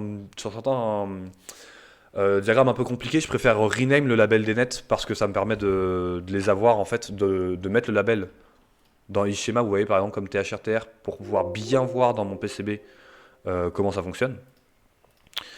Hop là, excusez-moi, ça je ferme. Oups, il veut pas, voilà. Et en fait, ce que vous allez pouvoir faire, c'est il y a deux méthodes pour définir l'épaisseur de vos tracés. Soit vous mettez l'épaisseur de vos tracés, vous allez voir tout à l'heure, on peut edit des predefined size, on peut créer des tailles prédéfinies, donc par exemple le 0,4, voilà, et vous allez voir que du coup je vais avoir un tracé de 0,4 disponible. Vous voyez que là, si je trace, hop là, ici, là c'est, bon, ça paraît petit parce qu'on est loin, mais voilà, c'est petit, et là, ce sera plus petit, c'est pas la même épaisseur. Soit vous allez dans le board setup, et où en fait, vous allez affilier, on va dire, c'est un peu la manière propre de le faire. Jusque-là, je le fais pas comme ça, mais c'est vrai qu'il faudrait le faire comme ça. On pourra assigner, par exemple, là au ground, on peut dire, ok, bah mes tracks de puissance, je veux qu'elles soient donc on va par exemple le faire power, voilà. Je veux par exemple qu'elle soit de 0,6 épaisseur, millimètre. Hop là, on peut mettre millimètre pour être sûr, derrière. Et ensuite, je vais aller dans ce petit tableau, je vais cliquer sur default et je vais faire ok, maintenant toi tu as une trace de power. Et vous allez voir ce que ça va faire que quand on va passer sur le NE555 et on va essayer de dessiner une trace de power, hop là, où est-ce qu'elle est? VCC non, pas VCC, ça c'est le ground qui est en power. Voilà, paf, c'est beaucoup plus gros que par exemple une trace de signal. Donc ça c'est une deuxième manière de changer l'épaisseur. Maintenant, l'arnaque que je voulais vous montrer, et que personnellement j'utilise très régulièrement parce que j'ai extrêmement la flemme de récupérer en fait, tout simplement du site de JLC-PCB par exemple, on peut aller sur JLC-PCB, voilà, et on peut voir que toutes les design rules, en fait tous les manufacturers vont avoir des design rules qui vont être différentes. Donc par exemple, où est-ce qu'on les trouve? Capabilities. Et vous voyez que par exemple, on va avoir une tonne d'informations sur qu'est-ce que vous pouvez faire, qu'est-ce que vous pouvez pas faire, etc. Moi je sais que je les ai lus, mais c'est extrêmement relou. Vous voyez là, il faut absolument que ce soit NPTH, tout track, la différence c'est ça, etc. C'est compliqué. Moi ce que j'ai récupéré, et je vais vous envoyer un lien tout de suite, c'est quelqu'un sur GitHub qui a fait, jusque-là j'ai eu aucun problème avec en tout cas. Je pense que c'est une personne qui s'y connaît relativement bien et qui a fait les choses relativement bien. Mais je vais vous envoyer... Ah, Lully, j'avais pas vu ta question de tout à l'heure. Pour les multicouches supérieures à 2, on utilise quand même les VIA. Oui, absolument. Si tu veux, je parlerai peut-être des multicouches un peu plus tard, pour éviter d'empiéter sur les gens qui veulent juste apprendre à utiliser KiCad simplement, mais j'en parlerai à la fin, je pense, de la formation. Là, je vous envoie un lien GitHub. Et ce lien GitHub va tout simplement vous donner un petit fichier et qui va être rempli de templates différents selon que vous allez pouvoir importer en fait selon le manufacturer que vous allez utiliser. Donc là, je vais dans Import Settings, Import From. Alors là, c'est le moment où il faut le retrouver. Data D, divers, hop, template, voilà, template. Et on a une personne qui est très sympathique et qui a regroupé pas mal de producteurs et qui va nous permettre en fait en récupérant le point pro de ces choses-là, en faisant open en fait, avec l'importation. Donc vous allez là-dedans, vous choisissez le manufacturer que vous voulez, donc par exemple GLC en multi-layer, ou là on est en 1 2 layer, donc pour GLC en 1 2 layer, GLC PCB, open, boum, vous prenez tout sauf le layer setup. J'aurais pu faire select all et enlever le layer setup, mais bon. Import settings, et vous voyez que tout a été modifié. Et encore plus sympathique, on a des sizes qui sont prédéfinis. La size minimum étant de track width étant 0,127 mm. Je vous conseille de rester le plus éloigné du minimum que vous le pouvez. Voilà. Globalement, on a aussi les tailles de via. Les via, c'est extrêmement compliqué à comprendre. Notamment chez JLC PCB, je trouve que c'est vraiment pas bien fait. Bon, je vais pas vous remontrer, mais voilà, c'est pour ça que personnellement, j'avais du mal à m'y retrouver. J'ai utilisé ce template-là. J'en suis à ma 3e commande avec JLC PCB. J'ai jamais eu de problème jusque-là. Donc je pense que je peux vous le recommander. Et ça vous permettra maintenant d'avoir un setup, un environnement qui est prêt vraiment pour le design. Petite chose qui va être importante sur l'environnement, comment changer de couche. Vous allez avoir à droite, voilà, on a layer par exemple. Vous allez avoir front. Voilà, par exemple, là je suis sur la front, comme on peut le voir ici, front layer. Donc quand je vais draw quelque chose, quand je vais mettre une trax, ça va le mettre en rouge. Si jamais je suis sur la bottom layer, elle sera en verte. Donc il faut bien comprendre qu'elles peuvent se superposer parce qu'elles sont absolument pas dans le même. On appuie sur la touche V pour changer entre la front et la bottom layer si vous voulez gagner du temps. Hop là. Et elles sont pas sur la même layer. Donc il faut vraiment comprendre bien ça, pour bien prendre ça en compte. Je vous conseille de toujours mettre vos composants, d'appuyer sur la touche F qui va pouvoir vous permettre de flipper les composants pour les mettre toujours sur la bottom layer. Pourquoi? Parce que si jamais vous faites un design, notamment en fait quand on utilise une machine comme la machine à l'acide qu'on a en haut à l'école, si vous faites un design avec une seule layer de cuivre, vous êtes obligé de mettre vos composants sur la bottom layer pour que ça corresponde avec la symétrie. Voilà. Donc je vous conseille, moi j'ai pris cette habitude-là, de toujours mettre des composants. Les composants, je les mets toujours en bottom layer. Ensuite, les layers qui vont être intéressantes, on va avoir la seed screen. On peut bien entendu accéder à une layer en cliquant sur la petite couleur, ce que je trouve plus pratique qu'en drag and drop en ce truc-là. La seed screen, c'est ce dont je parlais tout à l'heure qui permet de mettre des indications. Et donc front et bottom de seed screen, etc. Après, il y a plein de layers différentes. On va avoir drawing user si on veut mettre, je sais pas moi, des petits dessins. Voilà, je vais faire des dessins, etc. pour mettre des indications, notamment peut-être sous forme de texte. Et on va aussi avoir une autre chose importante, on va avoir les courtyards. Les courtyards, c'est les jardins. Non, c'est pas du tout ça. Les courtyards, en fait, c'est la place que va prendre votre composant. Donc là, par exemple, on va avoir une courtyard pour une résistance de cette taille-là, qui va indiquer que, ok, bah, tout ce composant-là, par exemple, je ne peux pas me permettre d'avoir ce composant-là qui chevauche ce composant-là. Et en fait, les courtyards, elles sont contenues dans les DRC. Ce qui fait que quand vous allez performer le design root check, il va vous dire attention, les courtyards elles s'empiètent. Donc en fait, tes composants, tu ne pourras pas les placer le jour où tu feras tes soudures. Donc très sympa aussi, on peut faire disparaître des layers. Par exemple, je peux faire disparaître les courtyards, les front courtyards par exemple, les bottom courtyards, etc. en cliquant ici. Pareil pour les items, je peux faire disparaître les footprints, etc. Les rasnets par exemple. Les rasnets, donc ce qu'ils appellent les rasnets, je ne sais plus comment on appelait ça en français, mais ce sont des petits fils blancs qui permettent de dire à quelle chose va être connectée quoi. Donc là par exemple on a VCC ici qui doit être connecté ici, VCC ici qui doit être connecté ici. Et vous allez voir que le but, l'objectif en plaçant les composants, ça va être de faire le moins de croisements dans ces rasnets possible. Du coup, je crois que je vous ai un peu tout expliqué, donc maintenant on va pouvoir passer à quelque chose de sympa. Je vais juste me mettre en 50 000, non ça devrait être bon. On va pouvoir passer à autre chose. On appuie toujours sur M pour déplacer. Les raccourcis, je vous conseille vivement d'aller dans préférences et de changer un shortcut. Et vous allez voir qu'il va être vraiment très pratique celui-là. C'est le shortcut où est-ce qu'il est? C'est mon W, Add New Track. Je vous conseille de mettre sur W comme dans Easy Schema. À la base, W, c'est une fonction un peu sombre et obscure, et je vous conseille et en fait, Add New Track est sur X, je crois. Je vous conseille vraiment de mettre W, ça permet de garder la consistance entre les deux on va dire, logiciels internes de KiCad. Donc voilà. Ce qui va vous permettre en fait de dessiner une trax. Est-ce qu'on a des questions pour l'instant? Aucune? Oui, Ouais. si, juste, j'ai pas trop compris à quoi servaient les paramètres qu'on a importés de GitHub. Alors, les paramètres qu'on a importés de GitHub, ils vont servir pour plusieurs choses. Ils vont servir là pour avoir des tracks, des longueurs de tracks prédéfinies. Tu vas voir que si jamais je rentre dans le menu, tu vois, en fait, ça va importer toutes ces tracks-là. Ça va pas importer de netclassis, ça, les netclassis, c'est à vous-même de les faire. Ça a changé les textes graphiques. Ça a changé les textes graphiques pour savoir à quel. Parce qu'en fait, le problème, c'est que si tu envoies un fichier à ton manufactureur et que tu es en dessous de ses capacités, tu vois, par exemple, tu veux afficher un texte en 0,1, et bah lui, il va te renvoyer ton fichier, il va te faire il y a un problème là. Parce qu'en fait, eux, par exemple, notamment JLC PCB, ils font des reviews de tes PCB et ils t'envoient un petit message en te disant ok, tout est bon, ou non, il y a un problème là, il y a un problème là, tu as des courtières qui se chevauchent, etc. Ils peuvent pas lancer tout et n'importe quoi en comment ça s'appelle, en production. Donc, vraiment, ça permet en fait de s'adapter, voilà, si on peut dire ça comme ça va permettre de s'adapter à la personne qui va te produire ton PCB, au manufactureur. C'est clair Ouais. ou Ok. C'est clair, parfait. nickel. Nickel. Alors, j'en étais où? Ben, on va enfin commencer à faire du routage. Ah oui, chose importante, avant de faire du routage, les règles de routage. Je crois que c'est celle-là qui est importante. Hop là. Voilà. Cette photo, elle doit tout expliquer. Globalement, qu'est-ce qu'on peut faire et qu'est-ce qu'on peut pas faire? Enfin, qu'est-ce qu'on peut faire? On peut le faire. En fait, le problème des angles droits dans les PCB, la deuxième ligne n'est pas connue de tout le monde d'ailleurs, c'est pour ça que c'est intéressant et que j'aime bien la donner ici. Mais on va parler d'abord de la première ligne. Donc l'angle droit et l'angle pas droit.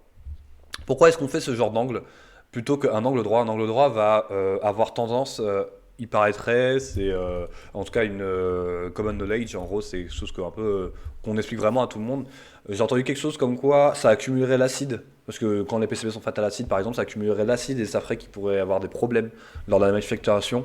Mais le plus gros problème que tu peux avoir, qu'on peut avoir, ça va être la production de EMI. Ça va être des ondes électromagnétiques qui vont perturber en fait.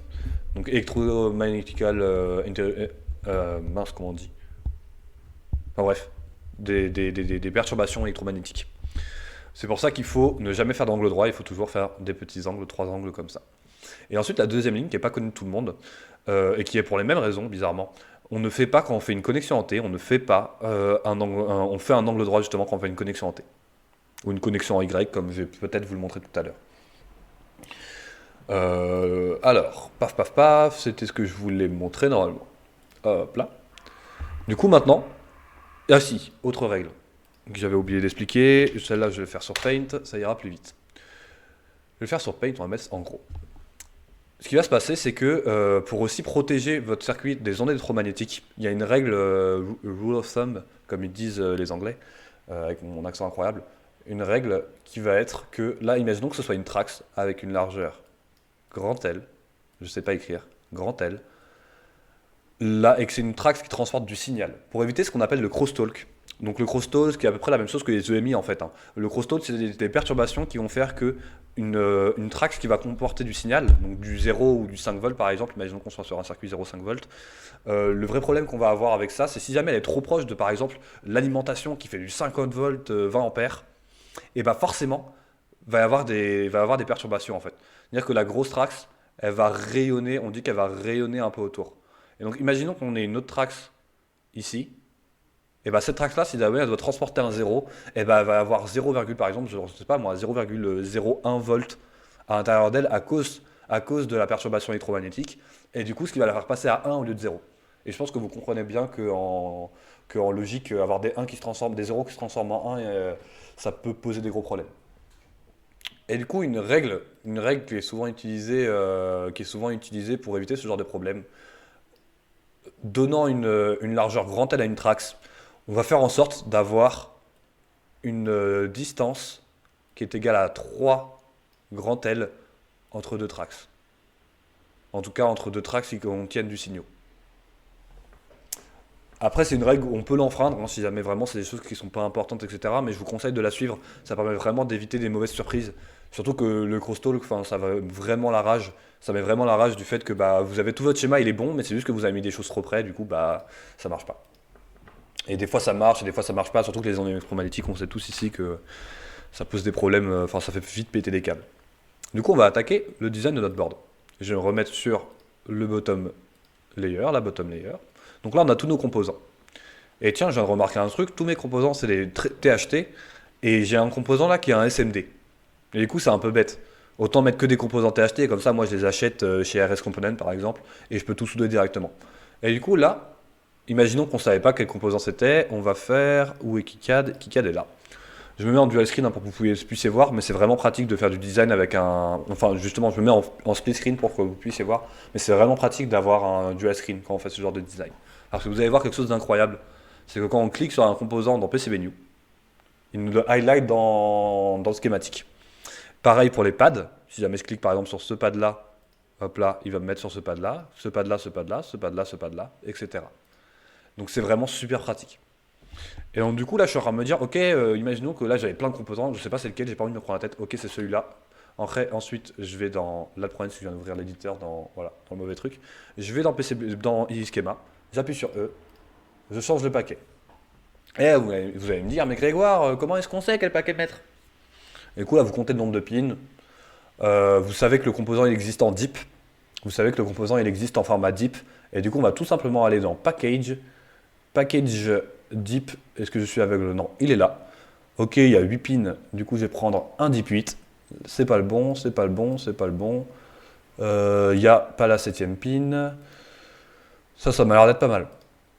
Vous voyez qu'il y a deux types hein, de packages, ce qui est très sympa de la part de KiCad. On va avoir les packages avec des pads dits normaux, hein, des pads ronds tout simples, et on va avoir les long pads. Les long pads, en fait, c'est si jamais vous avez peur un peu de galérer à souder. En gros, il y a plus de surface de cuivre, ce qui rend la soudure plus simple. Donc là, par exemple, je vais prendre un long pad. Ok. Et là, maintenant, comment est-ce qu'on met à jour PCBnew?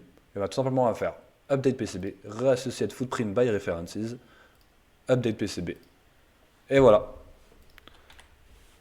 On a notre objet qui est devenu, du coup, le fameux DIP16.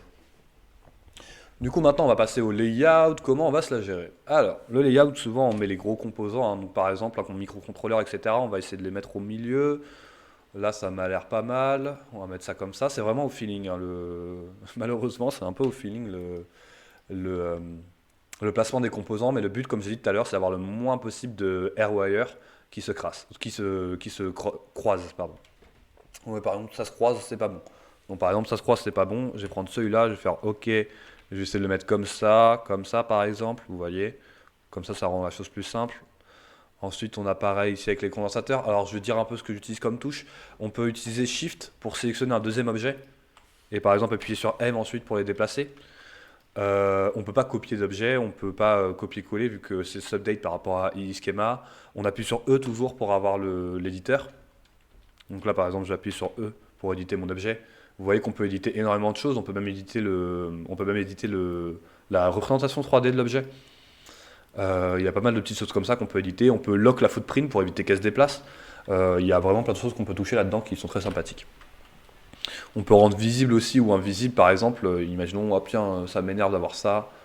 Hop, là, j'enlève. Ça, je l'enlève. Bon, c'est très bête parce que du coup, je sais pas qui est R1. Mais voilà. On peut aussi enlever des petites choses. Du coup, je vais continuer sur mon layout. Comment on va se débrouiller pour placer ça? Alors, lui, il doit être connecté à lui. À lui, ouais, ça m'a l'air pas mal. Hop là, on a quelque chose comme ça. Hop là, on peut bouger ça comme ça. Voilà, ça m'a l'air pas mal ça. Alors, lui ici, lui ici. Il faut un peu s'imaginer en fait comment vont aller nos routes. Alors, aussi, autre conseil, vu qu'on va mettre ce qu'on appelle un ground field, vous prenez pas trop la tête avec les composants qui vont être reliés au ground. Là, par exemple, le composant, je vais juste le mettre exactement face à là où il doit être et je vais pas me prendre la tête. Voilà, vous prenez pas trop la tête avec le ground. Donc là, je vais le décaler un petit peu. Hop là, ici, par exemple. Ici. Ah, oups. Ici. Hop là. On peut aligner des composants. Ça, c'est très intéressant aussi. C'est vrai que je n'avais pas pensé à le dire tout à l'heure, mais on peut aligner des composants aussi. Ça peut être très très pratique pour avoir un schéma un peu propre. Ouais, on peut faire des align to middle, etc. Je vous laisserai jouer avec ça quand vous travaillerez avec, mais ça permet d'avoir quelque chose d'un peu plus propre. Là, je vais déplacer, donc quand KiCad n'est pas sûr, à chaque fois il demande. Hein. Donc là, je vais prendre tout le pad. Hop là. À chaque fois, il demande qu'est-ce que vous voulez sélectionner. Donc là, on va mettre, hop là, not pinned output ici. Donc là, qu'est-ce qu'on a qui se croise, qui est un peu moche? TR, tac, tac, tac, tac, tac. Ah, je comprends pas trop ça, il y a un problème. Ah non, c'est la pin numéro 7 qui doit être connectée, d'accord. D'accord. Donc là, on va faire plutôt des déplacements, on va tenter quelque chose d'autre, on va tenter un déplacement par là-bas, imaginons, est-ce que c'est plus propre? Ça m'a l'air plus propre. Est-ce que si jamais je déplace lui, il faut connecter là et VCC? Hop là, ça a l'air pas mal ça. Hop là, on va avoir ça là, ensuite on va avoir, hop là, non pas cette footprint là, l'autre footprint. Ici, ici. Bon là c'est un peu la partie ennuyante à regarder, hein, malheureusement. TRTHR, ah, pas mal. C1, hop là, et on va le mettre tout simplement ici, je pense. Comme ça va nous permettre de rapprocher, hein. Moins on a de distance dans notre PCB, mieux c'est. Je vous conseille vraiment de design avec une grille la grille de 50, moi j'aime beaucoup. Ça permet, comme vous voyez, de déplacer pouvoir avoir des choses qui sont alignées sans trop se prendre la tête. Voilà, on a ça m'a l'air pas mal. Ça m'a l'air pas mal pour un début. Tac tac, on n'a pas de croisement trop à part le ground, le VCC malheureusement. Le but aussi, hein, c'est de faire en sorte qu'on ait le moins de via à faire. Les via, comme j'ai dit tout à l'heure, c'est des trous, hein, comme vous pouvez voir, et qui vont permettre de changer de layer. Donc là, si je fais par exemple, j'appuie sur W pour design, bon là c'est un truc très petit, mais imaginons que j'appuie sur V en cours de design, vous voyez qu'il me met un rond, et qu'après tout d'un coup, boum, je passe à la top layer. Et en fait c'est ça un via. Un via permet de changer de layer. Tac tac tac, placer les composants, faire les bords. Ah oui, faire les bords, on n'a pas fait les bords. Du coup maintenant on va faire les bords de notre PCB, parce que là forcément KiCad vous voyez bien que il sait pas trop où est-ce qu'on en est. Du coup pour faire les bords de PCB, je vais sélectionner Add Graphic Polygon, je vais me mettre sur Edge Cut, très important, sinon ça ne me coupe pas en fait. Et je vais me prendre des trucs de M3, donc je vais prendre un peu large, hein. De toute façon c'est pour la théorie, on s'en fiche un peu. Mais le but c'est de faire aussi les PCB un peu les plus petites possibles. C'est pas ça qu'il faut prendre, c'est le Add Graphic Line d'ailleurs. C'est pas le Add Polygon, mais le Add Graphic Line. Hop là. Toujours avec un gros grid, plus le grid sera gros pour ce genre d'action, mieux on s'en sortira. Hop là. Hop là. Avec le petit rond qui permet d'indiquer qu'on est sur un point. Donc là, moi j'aime bien arrondir mes PCB, parce que je suis un peu un mec chic dans la vie. Donc je vais faire ça maintenant. Alors avec l'outil Add Circle, vous pouvez, comme vous allez le voir, vous pouvez hop, faire ça, oups, c'est mauvais endroit, faire ça, hop là. Ensuite, vous pouvez cliquer tout simplement sur la graphic line pour la drag et la ramener en arrière. Et on va faire ça sur les quatre coins pour avoir un PCB arrondi. Hop là, hop là. Est-ce qu'il y a des questions pendant que je m'embête à faire comment ça s'appelle, les ronds? N'hésitez pas, hein. Est-ce que c'est clair jusque là? Est-ce que je parle pas trop vite? Il n'y a pas de problème à ce niveau-là? Pour l'instant, c'est clair. Nickel, c'est cool.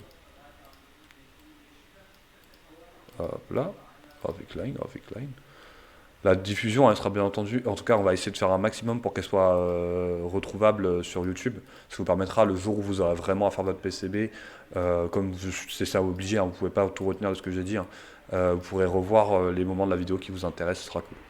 Donc là, on a tout ça, ok. Donc là, ça, en jaune, c'est notre edge cut. Donc ça va être la coupure de notre PCB.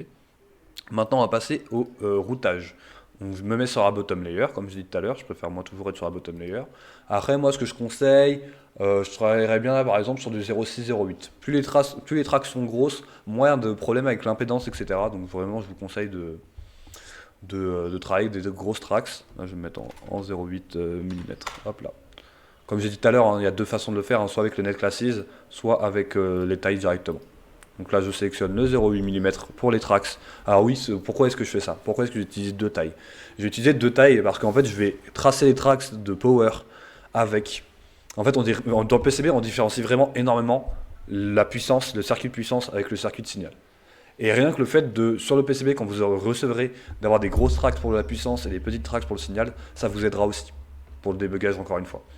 Donc c'est une habitude à prendre qui est plutôt pratique, qui est plutôt bien en fait à apprendre rapidement. Donc moi je vous le conseille de faire ça comme ça. Hop là, ça c'est pas mal. Alors on va faire ça. Qu'est-ce qu'on va se la jouer comment? Je crois que j'ai plus de ground trop à relier. Si on va relier les deux grounds ici. Hein, toujours essayer de relier un maximum de ground. Hein. Même si vous allez avoir la coupler layer qui va tout relier au ground après, ça permet d'être assuré que les choses sont bien. D'ailleurs, si vous pouvez voir, en bas à gauche, ici, on a unrouted, ce qui permet toujours de savoir à peu près combien on a de choses qui ne sont pas encore routées sur le logiciel. Maintenant, on va passer, imaginons en 0,4 pour, je sais pas moi, même si c'est pas vraiment du signal ce qu'on fait. Une des particularités, ce qu'il faut pas oublier, ce qu'il faut jamais oublier des composants through-hole, donc des composants de surface, c'est qu'on peut passer en dessous. Donc là, par exemple, imaginons, j'ai envie, je peux passer en dessous de ce composant-là, contrairement au composant SMD où on ne peut pas passer en dessous. Voilà. Je tenais à le signaler. Ça ici, lui doit être connecté à lui qui doit être connecté à lui de toute façon. VCC ici qui doit être connecté à l'autre VCC. Alors c'est là où on va avoir un problème comme vous voyez parce qu'on se retrouve bloqué en fait. On avait un croisement. Et à chaque fois qu'on va avoir un croisement, globalement, on va être obligé de soit faire quelque chose de très très bizarre, soit de utiliser en fait la deuxième layer. Imaginons qu'on veuille la graver vraiment qu'on veuille graver cette plaque là à la graveuse à l'acide qu'on a à l'école. On ne pourra pas se permettre de passer en front layer et de faire ce que je vais faire là. Mais si jamais on l'a fait chez JLC-PCB, vu que c'est le minimum de 2 layers, je vous conseille de ne pas vous prendre la tête et de, hop là, vous passez ça comme ça.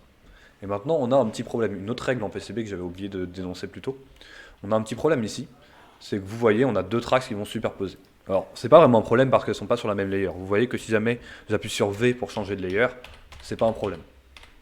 Mais par contre, il faut que les 2 tracks, vaut mieux éviter d'avoir des tracks qui sont, on va dire, il faut que les tracks soient perpendiculaires le plus possible quand ils se superposent entre 2 layers, pour éviter de créer de l'impédance. Donc là, je vais supprimer mes tracks.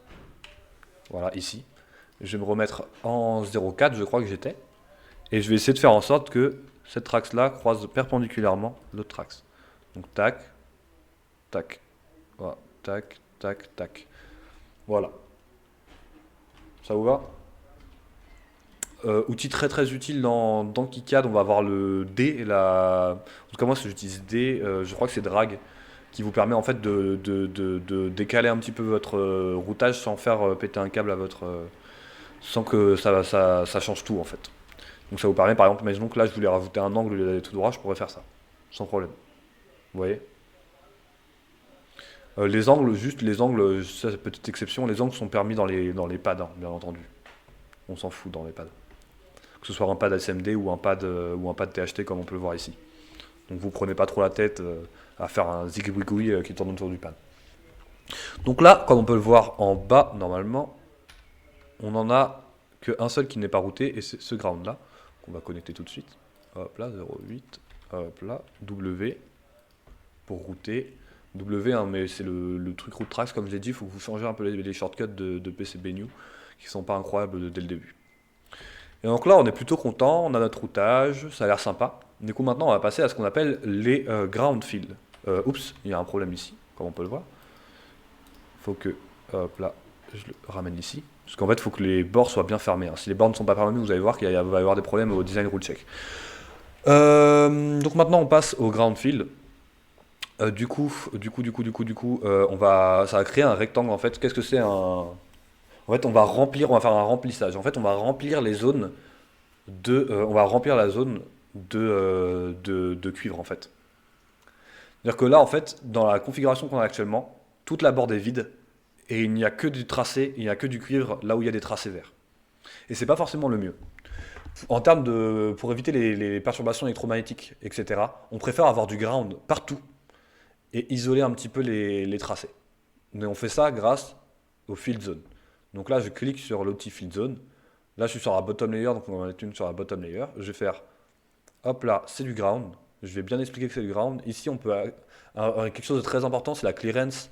Si jamais vous comptez débugger votre PCB ensuite, mettez une grande clearance. Ça va vous permettre d'avoir plus de liberté pour pouvoir ressouder des choses, etc. sur une trax, par exemple. Je ne sais pas, moi, vous avez tracé une trax et tout d'un coup, vous vous rendez compte, une fois que vous la recevez, qu'en fait, il fallait mettre une résistance. Avec une grosse clearance, vous allez pouvoir sans problème vous passer un coup de cutter sur la trax pour la déconnecter. Vous percez la trax et vous connectez une résistance THT directement dedans, comme un bourrin. Ça, c'est ce qui permet de faire du débugage, on va dire, sur des PCB. Globalement, le débugage sur PCB, c'est à grands coups de cutter et de perçage et de ressoudure d'autres composants. Voilà. Voilà, les minimum width, etc. Enfin, on a pas mal de choses qu'on peut mettre ici. Et donc, par exemple, imaginons, moi, je veux un millimètre. Voilà. Après, si jamais vous savez que votre PCB fonctionnera directement, vous prenez pas la tête, hein, vous gardez le minimum de JLC PCB qui était déjà pré-rentré. Et vous voyez que là, ça a mis toute la zone en verte et qu'en fait, il y a des petits espaces entre les tracks. Et bizarrement, l'espace, il fera 1 millimètre si on le mesure. On a un outil pied à coulisse ici. Hop là, 1 millimètre. À peu de choses près, quoi. Hop là. Oups, j'appuie sur CTRL Z, désolé. CTRL Y pour revenir en avant. Maintenant, on l'a fait sur la bottom layer, on l'a pas fait sur la front layer, donc on va recommencer. Sauf qu'on va faire FCU, on recommence avec ground. On fait toujours sur une board de layer, ne faites jamais des field zones de VCC. Ça créerait du gros stall, ça créerait du gros bordel. Faites toujours, c'est toujours vraiment des ground plates, des plates comment ça s'appelle, de ground sur du 2 layers. Pour du 4 layers, ça devient différent, pour du plus que 2 layers, ça devient différent, mais on n'en parlera pas maintenant.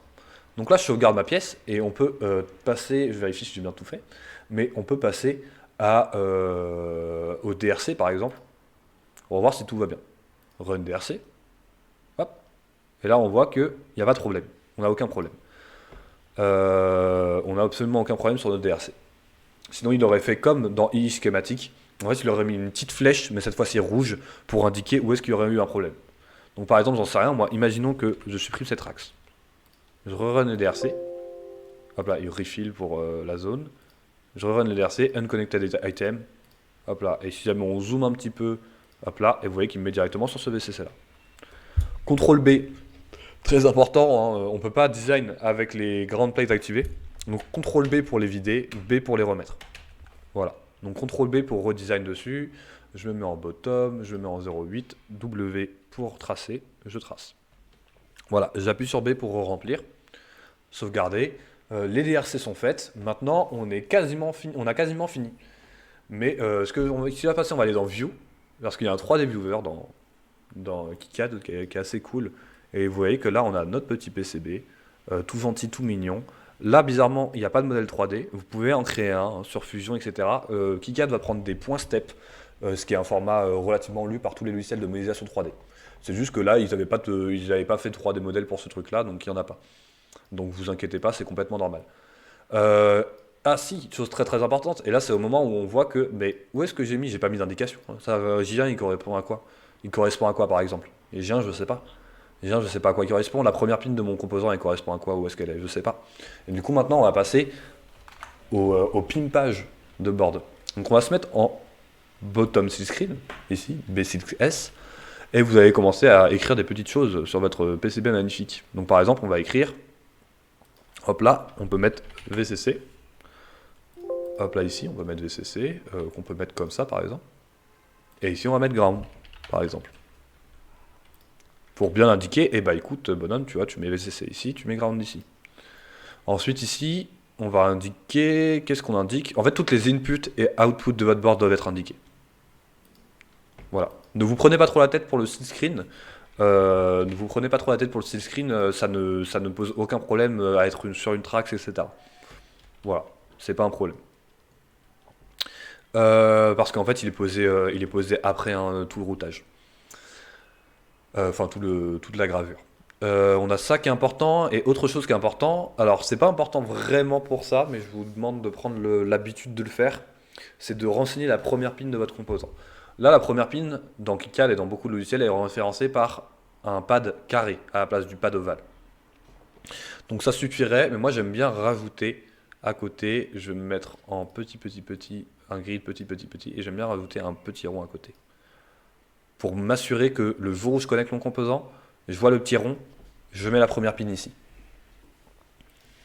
Voilà, donc là on a un peu pimpé la board, après on peut écrire des choses du style, hop là, ma super présentation. Voilà. Hop là. Et on peut faire sa petite vie. Je refile, je save, on va voir dans le 3... Oups, si j'ai ouvert la mauvaise chose. Hop là, fermé. On va voir dans le 3D Viewer que tout d'un coup, hop là, boum, on va avoir notre sortie out. Alors le 3D Viewer est vraiment infâme pour se déplacer en 3D. C'est pour ça que je fais rouler ma souris comme ça. Voilà, de l'expérience. Ouais, ici on va avoir J1, notre sortie. Ici, on va avoir VCC Ground. Comme ça, on est sûr que personne ne se trompe. Donc là, notre PCB il est terminé, mais encore une fois, on va revenir au 3D Viewer et en fait, on se rend compte que nous, ce qu'on voulait, c'était le mettre sur une impression 3D en fait. Et là, on n'a absolument rien pour le monter. Et du coup, on va mettre une étape qui est relativement importante, même si au début, on n'y pense pas trop. Et on va mettre ce qu'on appelle des mounting holes. Mounting holes qui vont permettre en fait de placer des vis, par exemple, pour visser le PCB où on veut. Donc je repars dans II Schema et on va placer des mounting holes. Du coup, on va mettre A. Hop là, on appuie sur A, on va taper Mounting Hole. Je vous demande de prendre le Mounting Hole with Pad, vous verrez pourquoi. Hop là, et on le copie 4 fois pour les 4 coins de la bande. Hop là. D'ailleurs, je vais peut-être les mettre plutôt au lieu de les mettre comme ça, je vais peut-être appuyer sur M. Hein. J'appuie sur M ou C pour copier, hein, on n'oublie pas. Mettre comme ça va être bien. Ça va être un peu mieux. Maintenant, je vais les connecter au ground. Et vous allez voir pourquoi est-ce que je fais ça. Parce que j'utilise des mounting holes un peu spéciaux qui sont très très sympas. Qui renforcent enfin, vous allez voir que c'est vraiment très très pratique. Donc là sur la board, on n'a eu besoin de faire aucun via. Hein. Mais c'est relativement très très simple, hein, comme je vous l'ai montré tout à l'heure, ça fera un trou dans la board. Essayez d'en faire le minimum possible, parce que les vias sont payants chez certains manufactureurs. Là, je re-encadre. Hop là, on essaie de faire... Bon, j'aurais été quelqu'un de propre, j'aurais essayé de faire quelque chose qui soit à la bonne taille, mais bon voilà. Et là, on va mettre, hop là, mounting hole. Waouh, je sais incroyablement pas écrire. Mounting hole. Hop là. Voilà, ça se met ici.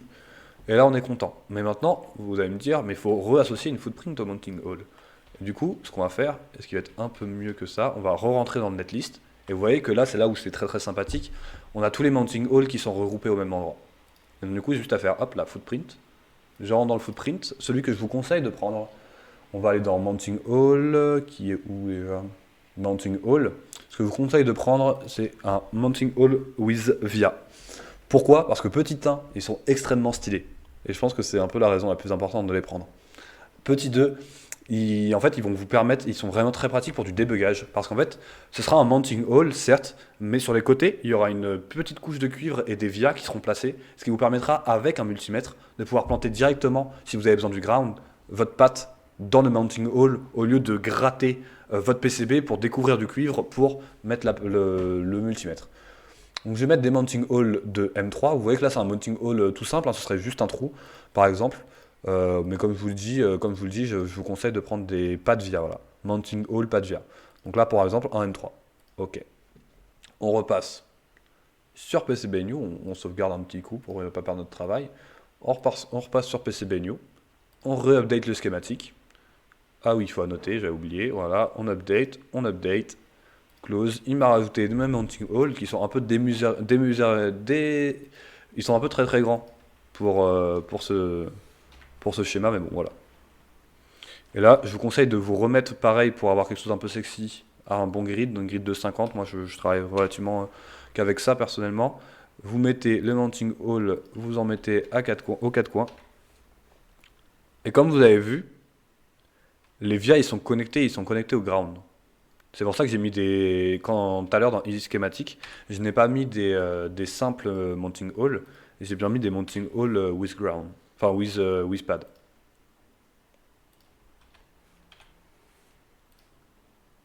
Voilà.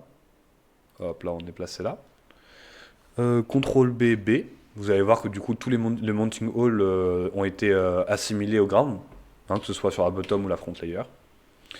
Et on peut avoir probablement un aperçu du 3D Viewer, voilà. Et en fait, c'est ce genre de mounting hole là, en fait, avec des pads. Et vous allez voir qu'en fait, ça va être super pratique de pouvoir planter votre multimètre là-dedans. Voilà. Là, on a globalement fini. On run les DRC une dernière fois pour vérifier qu'il n'y a aucun problème. On n'a aucun problème. Et maintenant, on va pouvoir faire la commande JLC-PCB. Et oui. Et oui.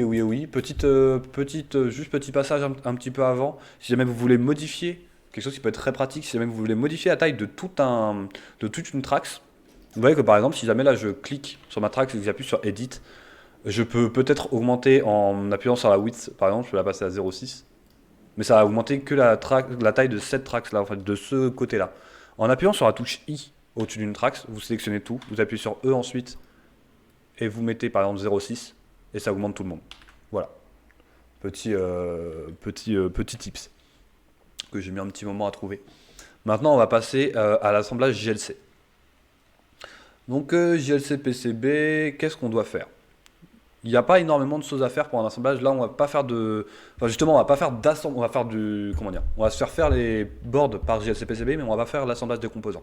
JLC PCB propose un assemblage des composants, qui est payant, bien entendu, hein, etc. hein, classique. Mais c'est bien plus compliqué à mettre en place. Il faut utiliser des scripts Python. Moi, j'ai dû modifier les miens à la main, etc. Si on fait une prochaine formation KiCad, je le ferai peut-être, mais pas à celle-là. On va juste faire là on va juste faire le routage d'une board, enfin l'envoi d'une board pour qu'il nous fasse une board. Et vous allez voir qu'elle est beaucoup plus simple. Première chose à faire, c'est dire où est-ce que sera le numéro de série. Et oui, parce qu'en fait, chez JLC PCB, ils sont obligés de mettre des numéros de série pour repérer les boards, et on peut indiquer où il sera pour éviter qu'il soit, genre par exemple, je sais pas moi, dans un endroit vide où il est marqué JLC PCB, etc., où ça fasse moche. Moi, souvent, je le mets sous mes microcontrôleurs, ce qui me permet, enfin mes microcontrôleurs, mes IC, mes circuits intégrés, ce qui me permet en fait de les masquer une fois que j'ai soudé mon circuit intégré.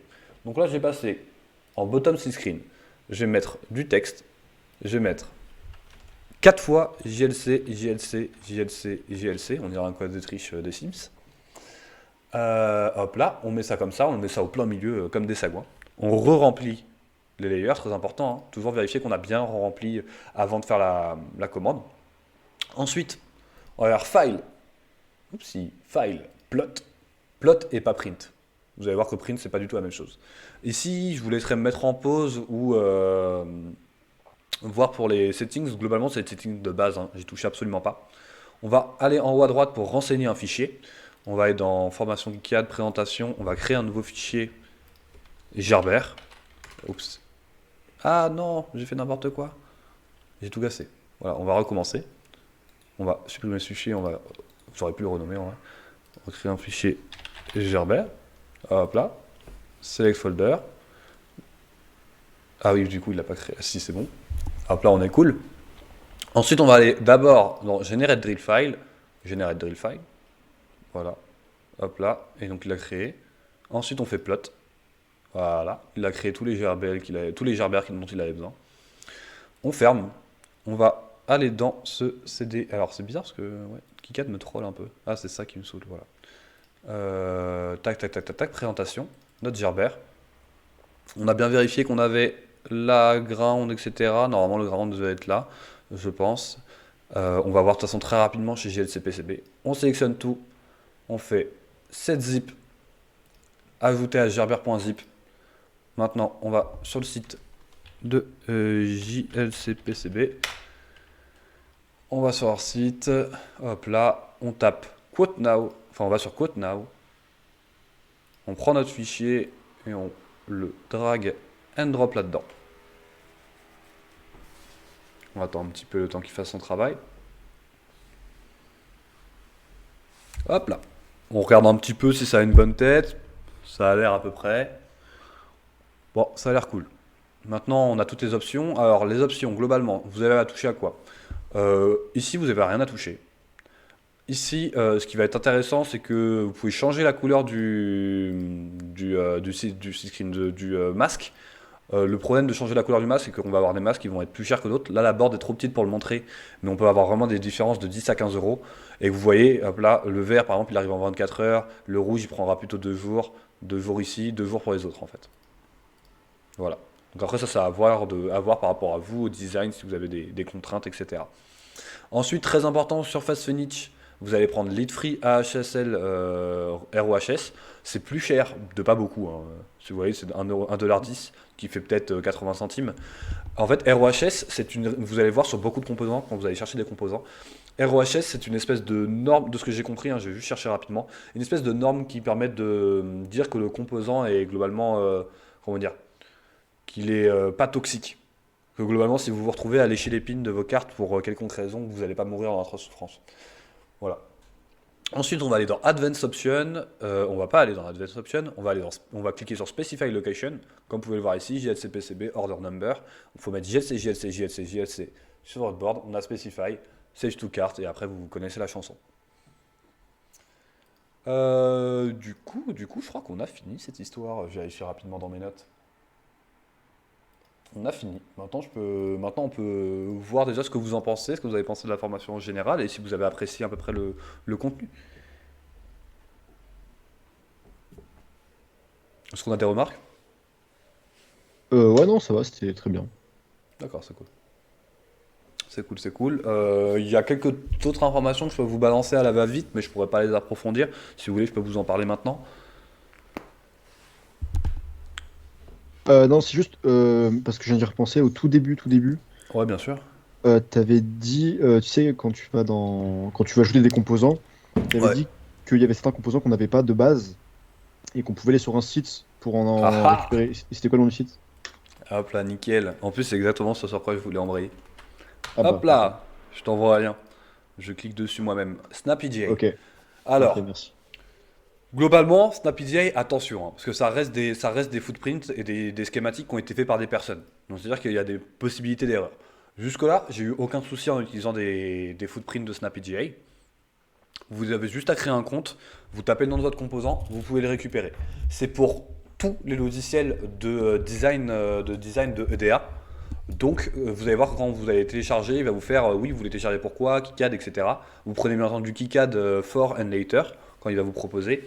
Et juste vous chopez ça. Ensuite, pour l'intégration. Donc là, je crois que j'en ai téléchargé un tout à l'heure, ou je vais en télécharger un vite fait. Là, SnapPGA. On peut avoir quoi? On peut avoir voilà, Mega par exemple. Ah non, je l'ai déjà mis tout à l'heure donc ça a bugué parce que j'avais fait un test du coup. Si mon réseau me permet d'aller sur internet. Mais globalement, ça va être très très simple la récupération de composants. Bon, ce qui va se passer, c'est que je vais vous le montrer, mais je vais vous le montrer pas avec ces composants-là, ok? Je vais vous le montrer avec un composant que j'ai déjà. Donc là, on a à peu près tout qui est bon.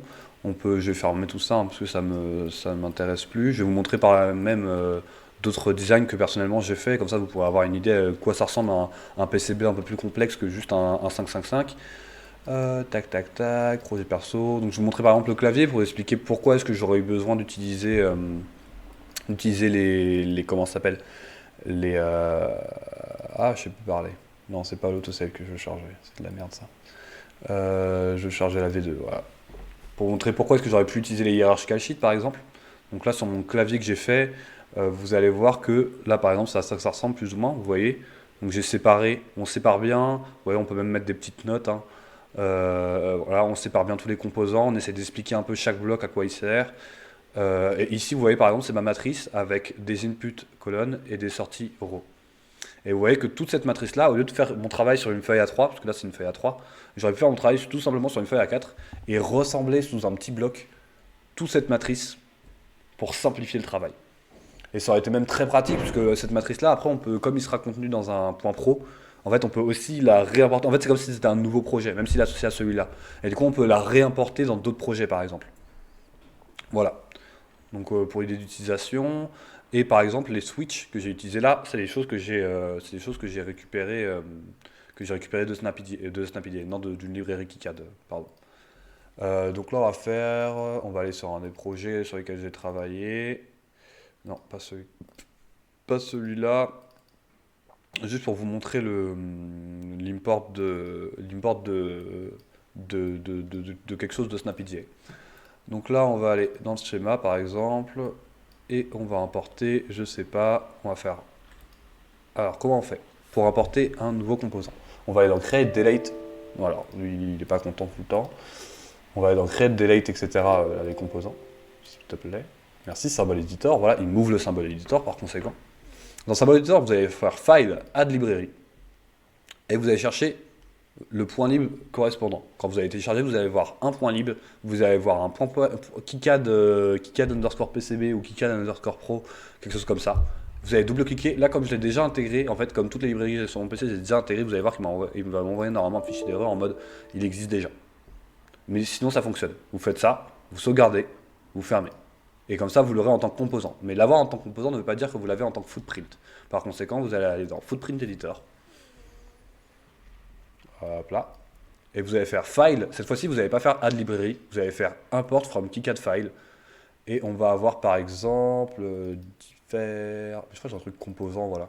J'ai un truc composant avec plein de choses et vous voyez que c'est des keycad.mode. Et une fois que vous avez double-cliqué dessus, vu qu'il est déjà intégré, normalement ça va pas marcher. Mais ça va déjà être bon en fait. Ça va directement être bon.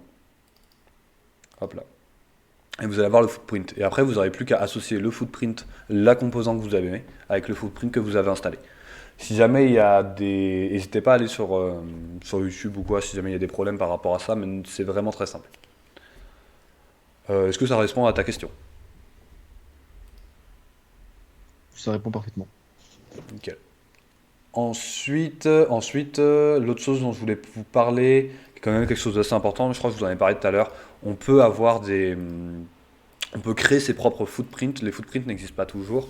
Je sais pas, moi, il suffit que ce soit, je sais pas si ça existe même, mais d'un composant qu'il n'y a que votre boîte qui a et que les autres ils n'ont pas, il faut créer le footprint.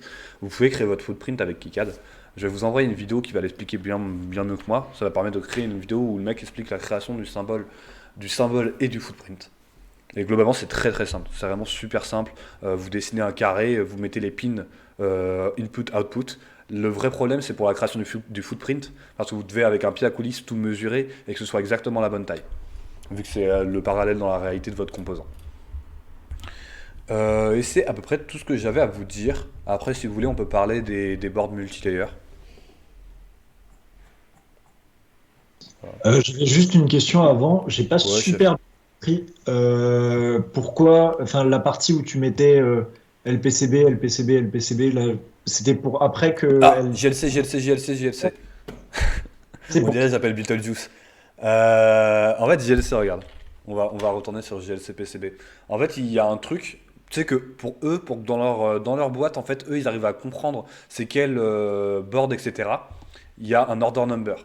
Et en fait, pour enlever, soit tu peux enlever l'order number, mais tu vas voir que ça te rajoute 1,50$ de fee. Soit tu peux faire specify a location. Et en fait, tu fais if you want to put in a specific location, tu mets JLC, JLC, JLC, JLC sur une silk screen layer. Et c'est gratuit. Et en fait, en faisant ça, tu peux le planquer sous ton composant, en fait, l'order D'ac- number. Ok, d'accord. Oui, oui, ok, d'accord. J'ai super bien. Ok, merci. C'est juste pour éviter qu'ils le mettent n'importe où en fait sur ta board. C'est comme pareil pour l'assemblage, il y a un endroit où tu dois faire des trous sur ta board pour que la board en fait elle soit bien tenue à l'industrie là, à l'usine. Et tu peux soit laisser JLC le faire eux-mêmes, soit tu le fais toi-même. Voilà. Du coup, si vous voulez, on peut parler des multilayers. C'est pas très compliqué, hein. Enfin, c'est pas très compliqué. Souvent, quand on fait du multilayer, justement, c'est qu'on est sur un design qui est plutôt compliqué. Mais le principe est pas compliqué. C'est-à-dire qu'en fait, vous allez avoir, donc par exemple, si vous faites du 4 layers, c'est toujours par paire, hein, le nombre de layers. Si vous faites du 4 layers, vous allez avoir la première layer, je vais me mettre en face de vous. On va avoir la première layer donc, de cuivre, un isolant, autre layer, un isolant, autre layer, un isolant, autre layer, un isolant. Ce qu'il faut faire, en général, ce qu'il faut faire, c'est. Attends. Je réfléchis, mais. Non, je crois que c'est ça. C'est ça ou l'inverse. J'ai pas envie de vous dire de conneries, mais normalement, ce qu'il faut faire, c'est mettre la couche. En fait, on peut mettre une couche de. Tu vas mettre une couche de ground, tu vas mettre une couche de VCC. Et normalement, sur le dessus, tu mets tes signaux. Ce qui fait qu'en fait, dès que tu as besoin d'aller chercher du power ou du ground, tout ce que tu fais, c'est que tu fais un via. Ce qui fait que tu n'as aucune trace de power qui risque de traîner partout sur ta board. Et c'est comme ça qu'on fait du design multilayer. Je vous conseille, si vous voulez voir apprendre beaucoup sur ce domaine-là, si vous avez vraiment besoin. Moi, les personnes que je regarde, il y a IVblog PCB. On va avoir IVblog. Là, cette vidéo est très instructive de 37 minutes. Où il parle un peu de tout ça et il parle du fait de faire un 4 layer, etc. Et comment améliorer une board. Et sinon, il y a mieux, il y a Phil Lab et ce gars-là je sais pas ce qu'il fait dans la vie, mais il est très très chaud. Et il y a des vidéos, bon, c'est très très long, hein, c'est des vidéos de 2h50, Mid blank. mais on a des vidéos où il montre exactement tout ce qu'il fait. Et sur une board qui est, je sais pas s'il la montre en 3D viewer, mais sur une board qui est relativement, qui est très sexy, quoi, très très énorme avec un STM32, etc. Donc vraiment il prend à peu près tout en compte, quoi. Donc voilà, qui sont des bonnes pratiques, qui expliquent bien les bonnes pratiques, etc. etc. Voilà. Donc aussi bien penser à séparer, là par exemple sur sa carte il a un buck converter, donc un buck converter c'est pour convertir de la puissance, donc une tension. Donc bien penser à bien séparer, encore une fois pour éviter le crosstalk et les EMI, donc électromagnetic interference, voilà c'est ça le mot que je cherchais tout à l'heure. Et pour les EMI, bien séparer le circuit de puissance avec le circuit de signaux. Enfin, si jamais on veut parler de choses assez intéressantes, il y a deux petits points sur lesquels que je voudrais aborder. Donc EMI, ESD. Alors ça, c'est deux grosses perturbations que vous risquez de rencontrer. Les EMI, donc comme je dit depuis le début, c'est ce que vous risquez de rencontrer le plus en faisant un peu n'importe quoi, si vous collez tous les tracks, etc. On appelle ça aussi du crosstalk entre deux tracks. C'est les interférences électromagnétiques. Et on va avoir ensuite les ESD. ESD, c'est Electrostatic Discharge. C'est super important de mettre des protections pour les ESD. Il y a notamment des TVS, qui sont des assemblements de diodes qui permettent de protéger vos composants, notamment les composants où il y a des mains qui risquent de passer dessus. Enfin, des composants des boards où il y a des mains qui risquent de passer dessus. Parce que ce qu'il faut savoir, c'est que le corps humain peut être un capaciteur, donc un condensateur, et qui peut mettre des décharges jusqu'à 20 000 volts, je crois. Et donc forcément, vous mettez du 20 000 volts en touchant une pin d'un Arduino, vous lui mettez du 20 000 volts dedans, l'Arduino, elle va pas se relever, hein. L'Arduino, elle est morte. Et du coup, pour éviter ça, il y a donc des ESD protection. Et donc, il y a des composants qui permettent donc de protéger comme les TVS notamment, qui sont des réseaux de diodes, moi j'en ai utilisé un par exemple sur mon clavier pour la connexion USB et qui permettent de protéger en fait vos composants. Donc très important aussi, une fois qu'on a fini un schéma, avant de passer au PCB, généralement on dit, ok, qu'est-ce qui risque de tourner mal? On va avoir ensuite du coup les ferrite beads. Ferrite beads, très important, ils permettent de réduire entre deux composants la perturbation électromagnétique. La perturbation électromagnétique et les oscillations, etc., à trop haute fréquence, je crois. J'ai peur de dire des bêtises, c'est un domaine que je connais pas assez. Mais globalement, il y a donc les ferrite beads qui permettent de protéger. En fait, les ferrite beads, je sais pas si j'en ai un qui traîne sous la main. Si, peut-être. Ah, ça va peut-être être compliqué à montrer. Mais en fait, je sais pas si vous voyez, mais sur tous les chargeurs, il y a genre des espèces de des tubes un peu ronds.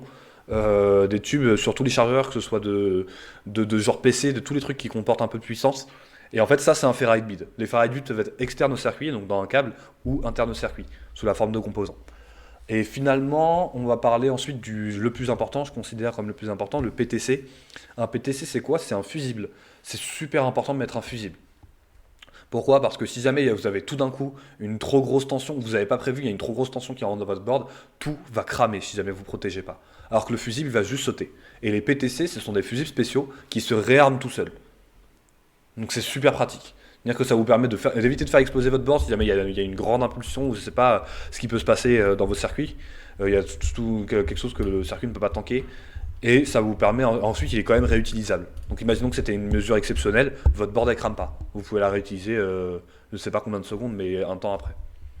Donc globalement, les trois protections, en tout cas moi j'ai utilisé pour mon clavier, que je pense sont quand même des protections assez importantes. Protection ESD, donc des réseaux de diodes, des TVS, etc. Protection EMI des ferrite beads et protection de surtension des PTC. De surtension, oui, de pic, ouais, de tension, on peut appeler ça comme ça. De courant surtout. Est-ce qu'on a des questions? Je me demandais pour le calcul de la taille des tracks, est-ce Ouais. qu'il y a une formule ou on le fait un peu Alors, à la main? tu vas avoir une formule et tu vas avoir des logiciels. Alors, je vais juste couper ça 2 secondes. Tac, tac, tac. Moi, il y a PCB Toolkit, donc PCB chez PCB Saturn, qui est incroyable, qui est utilisé par le mec, la FeedLab. Et globalement, enfin, je pense que tu peux voir que tu as à peu près tout ce que tu veux. Tu vois, tu as Crosstalk Calculator, tu as tout et n'importe quoi, ça devient quasiment illisible. Sinon, tu as le track calculator de chez KiCad, tout simplement, qui est intégré, qui se trouve pas ici, mais qui se trouve ici, dans le calculateur. Tu vois, tu as track width, en fonction de la température, des changements de température que tu peux avoir, conducteur length et resistivity, etc. Enfin, tout ce que tu veux, quoi. Après, globalement, une règle que moi j'applique jusque-là et qui a l'air de plutôt bien fonctionner, c'est que tu essayes de faire du au-dessus de 0,6 pour des tracks de power et tu essayes de faire du 0,4 mm pour des tracks de signaux. Et globalement, moi j'ai pas eu de problème jusque-là avec. Ça devient là où il faut commencer à se casser la tête avec ce genre de choses, c'est quand on fait vraiment des circuits très très particuliers, quoi. Enfin très particuliers, c'est-à-dire que c'est vraiment, enfin, Faut faire vraiment attention à ce genre de choses quand tu commences à avoir du 20 volts qui passe dans une Trax, tu vois. Enfin, genre là, tu fais attention, tu vois. Pour du 5 volts, 500 mAh, voilà. Après, tu me diras, vaut mieux prendre les bonnes habitudes directement. D'autres questions? S'il n'y a rien d'autre, je vais couper l'enregistrement pour YouTube. Hop là, arrêtez l'enregistrement.